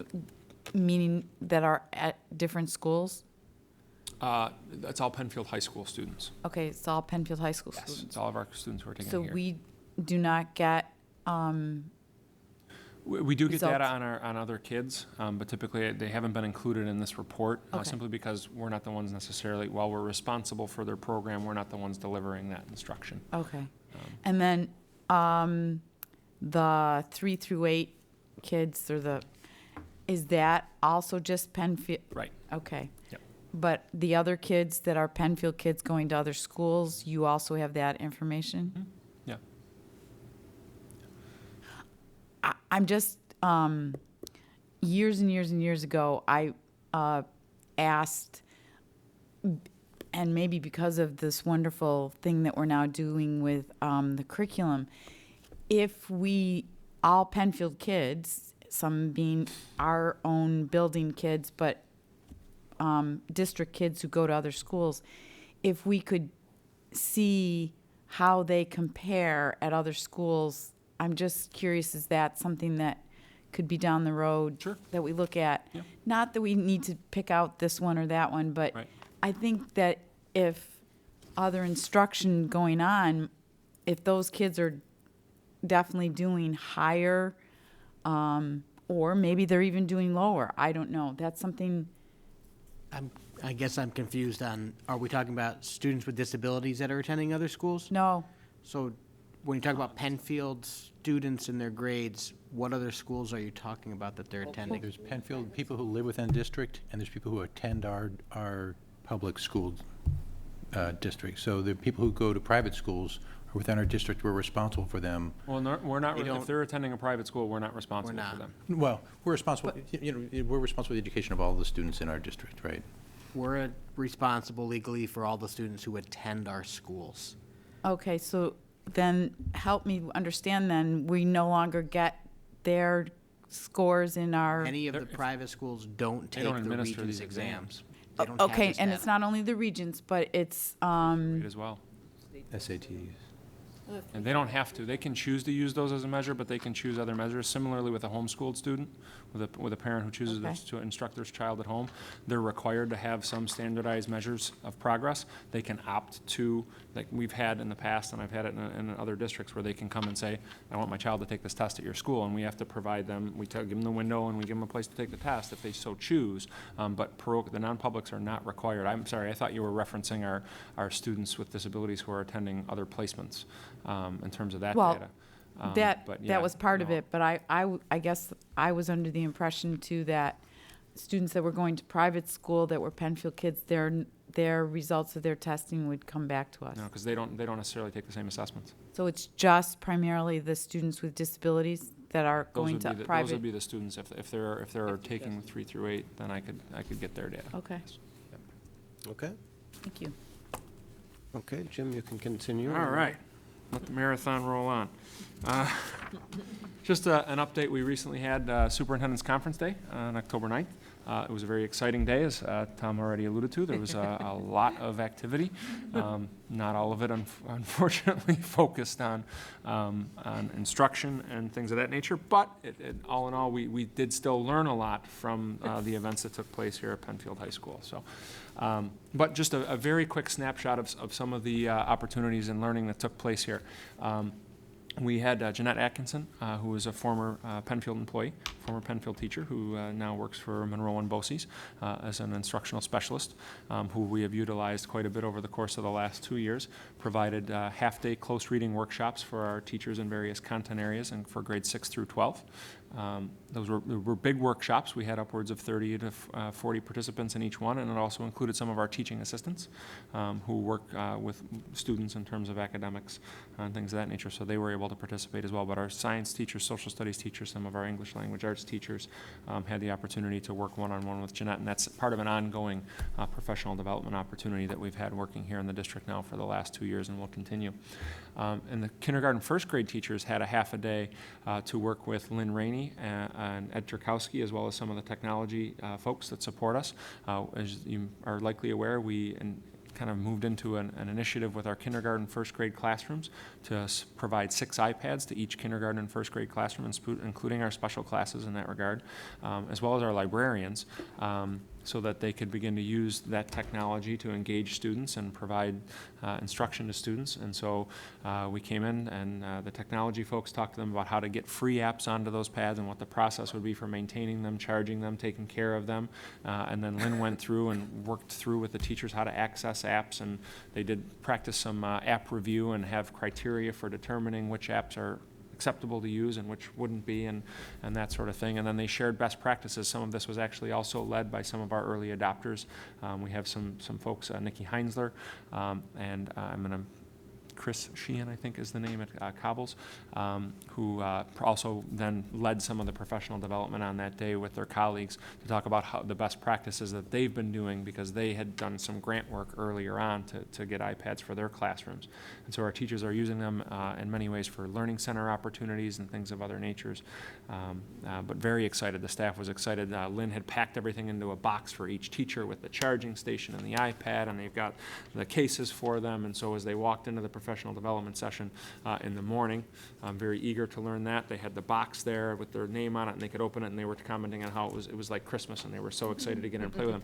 In the afternoon, that was delayed a little bit, that took a little longer, but they were equally as excited by the time they got to sit down and get to work in that training. So Lynn and Ed did a great job planning and carrying out that workshop, and that was just the initial workshop. Part of the process, if the teachers agreed and they said that they wanted these iPads, it's ongoing professional development. This was step one. There will be collegial circles. There are other requirements for professional development throughout the year to ensure that these new devices, which are costly, are being used effectively, and the teachers have the wherewithal to use them in an effective manner. We provided some crisis intervention training, and what we talk about that is maybe have heard the term TCI, or Therapeutic Crisis Intervention. That's a full certification program.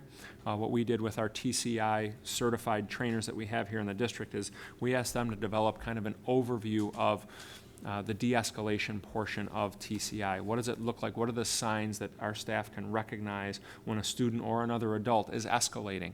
And then what are some strategies that they can use to de-escalate that situation? We know that oftentimes our clerical staff, as well as our hall monitors, even nurses, are sometimes a front line with either students, staff, adults, other people who may be coming into our building. So this crisis intervention training we required it for our hall monitors, for all of our hall monitors, and most of our TAs, except for those who may have been excused to attend a close reading session, and then we made it optional for our clerical staff and nurses if they wanted to attend as well. And there was a session of that in the morning only. And then throughout the district, the other half of the day that was not spent in kind of official training was a collaboration time. So teams met either across grade levels at the elementary level or at the secondary level by department and/or grade level to work on the items of the ensured focus on learning, which we just talked about: guaranteed and viable curriculum, developing common assessments, looking at what professional development they might need or what data requests they might have, and doing that sort of work to continue progress on achieving the ensured focus on learning. We also have, there was a new product available through iReady, which I mentioned is our online diagnostic assessment and our progress monitoring tool. They're narrowing the focus a little bit and creating a new tool called Standards Mastery, whereas the first two assessments that I talked about run the gamut for the entire set of standards for a grade level that a student may be able to or may be expected to achieve. Standards Mastery allows the teacher to narrow the focus and only select questions that are to a particular standard and use that for a very quick hit online assessment to gather more data. And while I'm talking about iReady, I think it's important to mention, one of the questions that comes up often is, why is it necessary if we are screening a student or providing a diagnostic assessment at the end of, say, third grade, why is it necessary to assess the student again with a diagnostic at the beginning of fourth grade? And the answer to that question is the standards have changed. That assessment at end of year grade 3 is on the third grade standards. And that assessment at beginning of year grade 4 is to see what are the students' abilities and needs in terms of the fourth grade standards. It's a different set of data that we use to drive instruction. So it's just an important piece that I think sometimes gets overlooked, is that what we're measuring against for those students has changed because they are now in a new grade level. So we provided for teachers in second to fifth grade, had the opportunity for a half day of training around standards, the new Standards Mastery tool. It's not a required tool. It's another option, another tool that we have as part of the iReady program that students or the teachers can use with our students as they wish.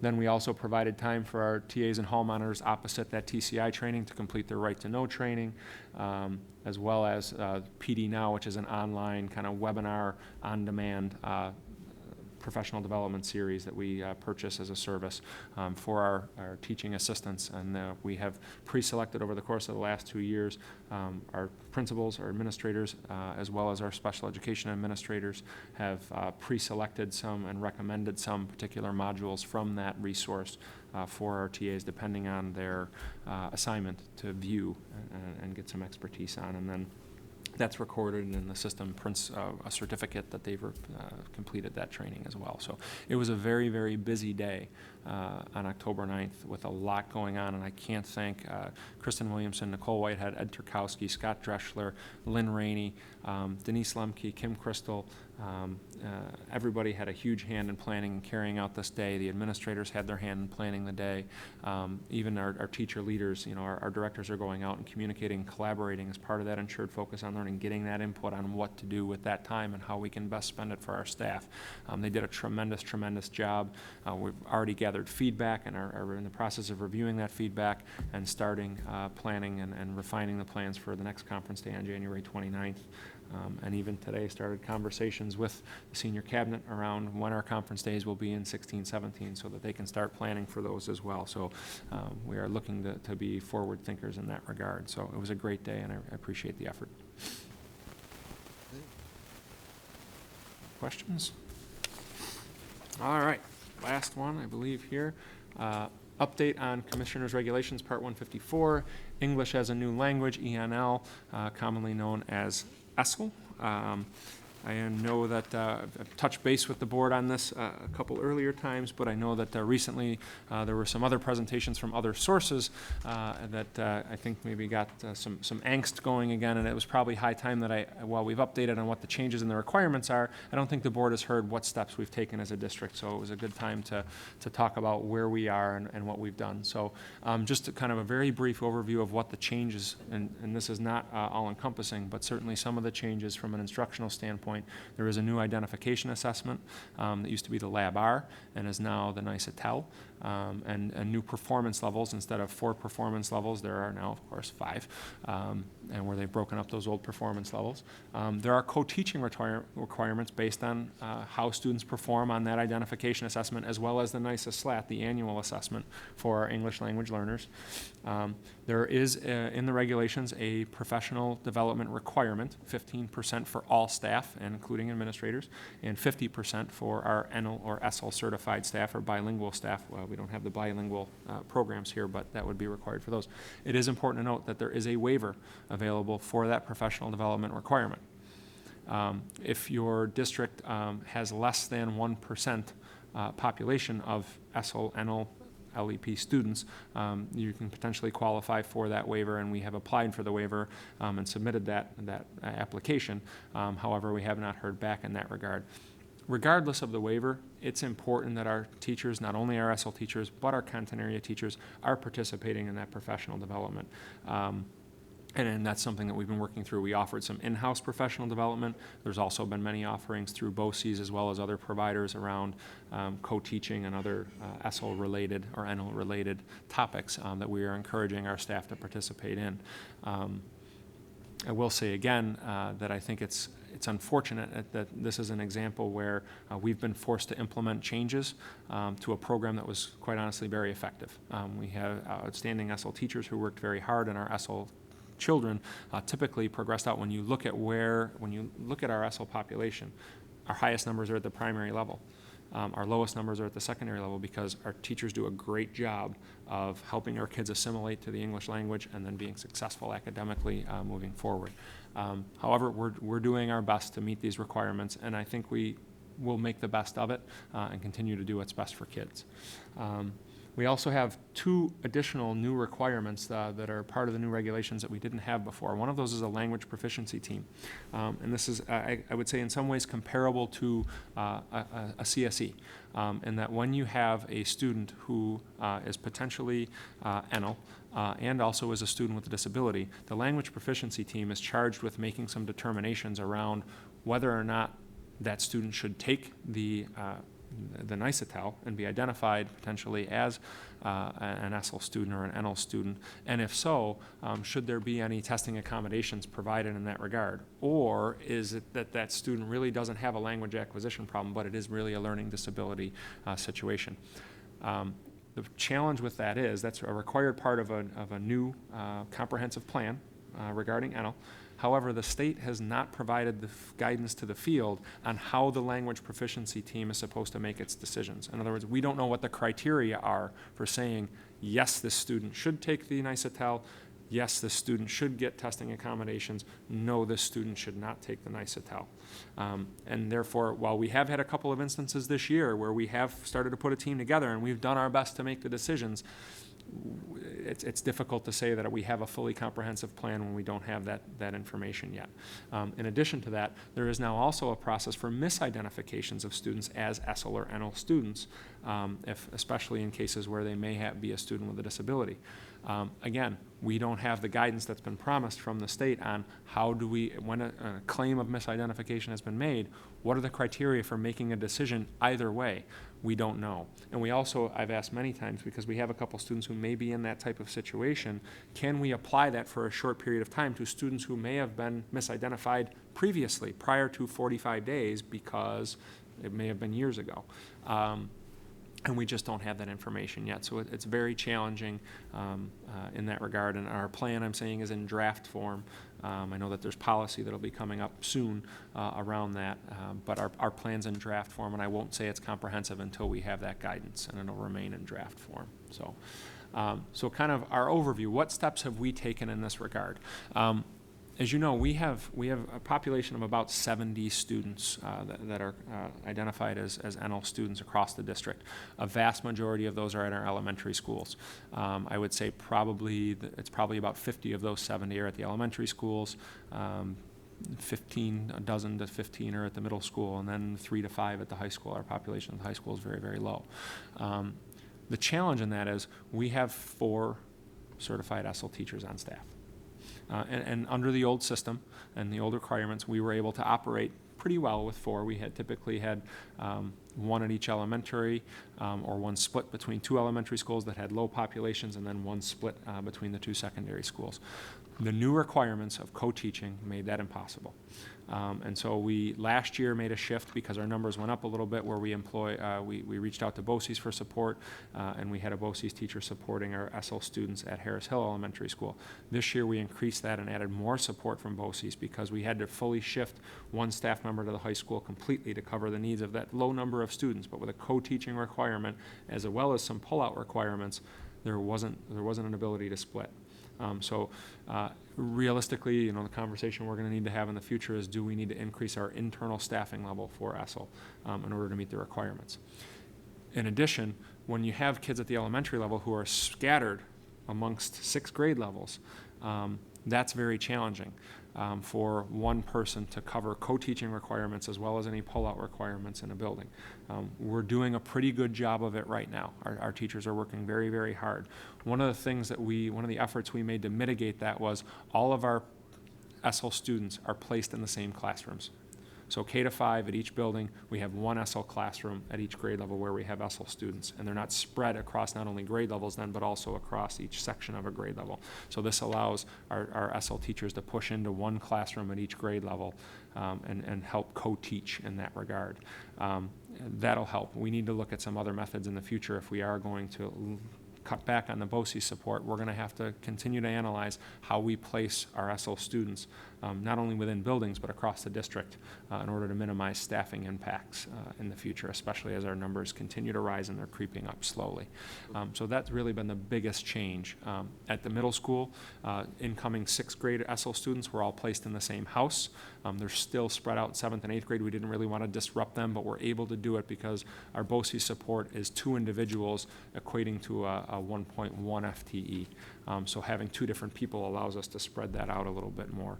At the secondary level, again, ESL students are placed in the same core classes that would require the support from the ESL teacher to allow for that co-teaching model to occur.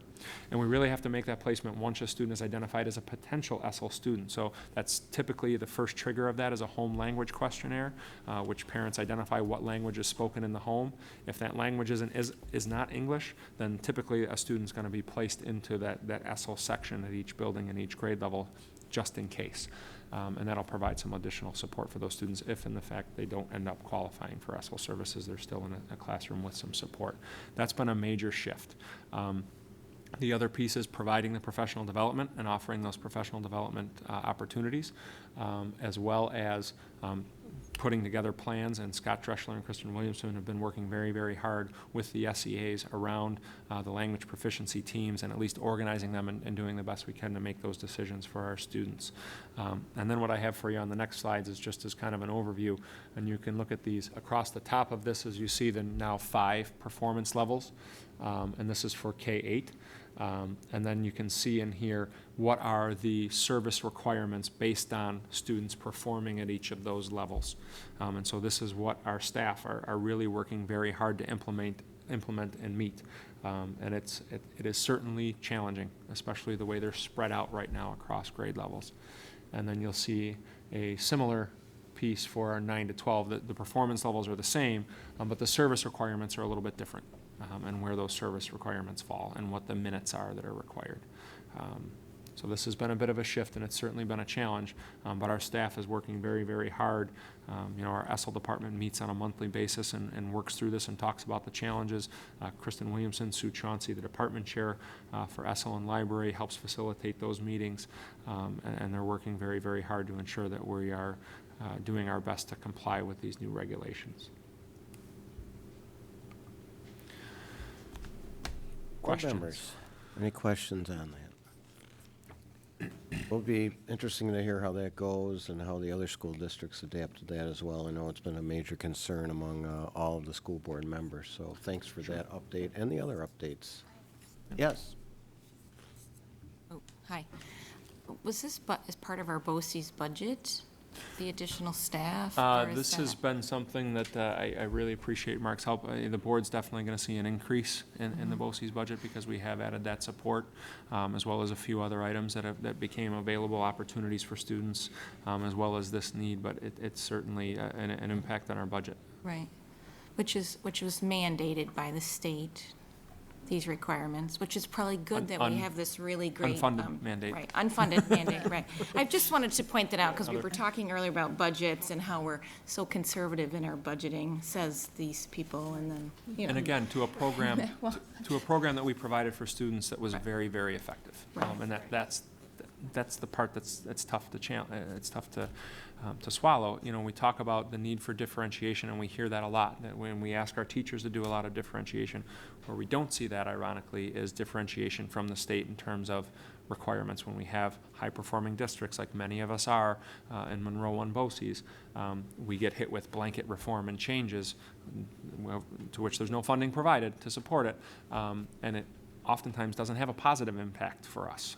It impacts things in a challenging way and produces challenges rather than positive results in many ways. But our staff is committed. They want to be compliant. They want to make the best of it. They will make it work for our kids and do the best they can to ensure that we continue to see success for our ESL students and our ESL students with disabilities as well. Okay. I think they may not have a comprehension of how those increased mandates come up against a 0% increase as far as tax cap, et cetera. So, There's a lot of things I wonder sometimes if they have an understanding about, but thank you, Jim. it's okay. Thank you. We're on page 3 of your packet. Moving right along, we did receive an independent audit and management letter prepared by Ray Wager, and then we reviewed it, and we heard a lot of it tonight, and then obviously you've all received copies of that. So at this point, I'd like a motion and a second that the audit by Ray Wager, CPA PC of the district's basic financial statements and the associated management letter for the year ended June 30th, 2015 be accepted. Any questions? All those in favor? Thank you. We also heard extensive conversation regarding the controller's audit and corrective actions. We received detailed explanations of a letter that Mark put together in a response that Dr. Putnam and I have reviewed and signed as a part of their corrective actions. So I'd like a motion and a second that the Board of Education receive that draft report of examination of the New York State Controller and adopts a corrective action plan described in our packet and as explained tonight. So, second. Any questions on that? All those in favor? Okay. Policy review, we had a second reading on 7110, the comprehensive student attendance policy. So we're ready to have a motion and a second that the policy 7110, comprehensive student attendance policy, be approved as presented. I'm sorry, was there any comments on that? That's what I wanted to know. Any comments? There were no comments, okay. that the, a motion that the policy 7110 comprehensive student attendance policy be approved as presented October 6, 2015 and above. All those in favor? Thank you. Pursuant to the Commissioner's regulations, the district held required public hearing for the Emergency Response Manual on August 26, 2014, and this was approved on October 7th. It should be 2015, isn't it? Yeah, that's 2015. The building safety plans are appendices to the manual and would need to be approved, and we did review those plans and heard from Sue tonight. If I could have a motion and a second that the building safety plans be approved as presented above. Okay, questions? All those in favor? I think we got a lot of good teamwork going over there. We also heard about standardized workday, as that the implementation of the Patient Protection and Affordable Care Act resulted in significant new reporting requirements for employers. In January, we will be filing the necessary forms to ensure compliance with the individuals and employers' mandates of this program. This will require reporting of hours worked for all employees to ensure full-time employees, those working more than 130 hours a month, are offered health care coverage. While we have ensured compliance by offering the bronze plan coverage to all employees at their cost, the reporting requirement remains. While most employees have their days defined by collective bargaining agreements and other standard day resolutions, coaches do not have a standard day and are paid a stipend for the season. Accordingly, the district has developed an attached schedule based on the season and estimated practice and game times for the purposes of reporting under the Affordable Care Act.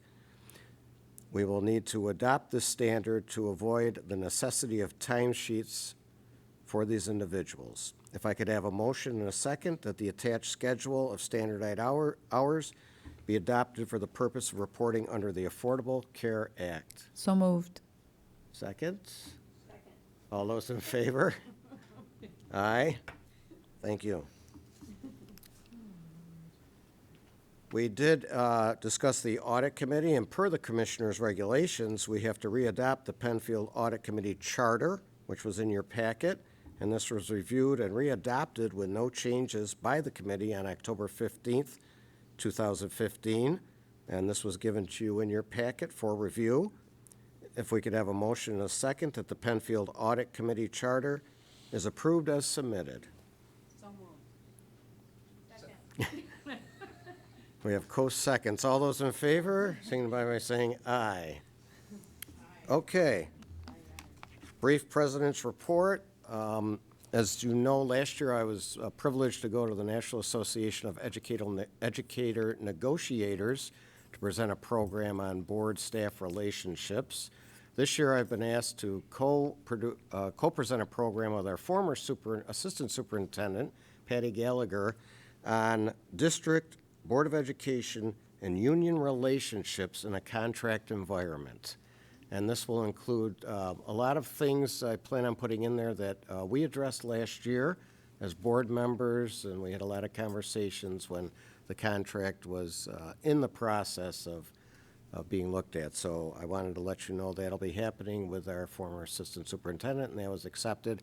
That association is an organization of United States and Canadian assistant superintendents for personnel, and also superintendents too. A lot of the Canadian superintendents come. So, does anyone have any new business? I would like a motion to adjourn at 9:37 p.m. Eastern Daylight Time. Motion? Second? All in favor? Thank you.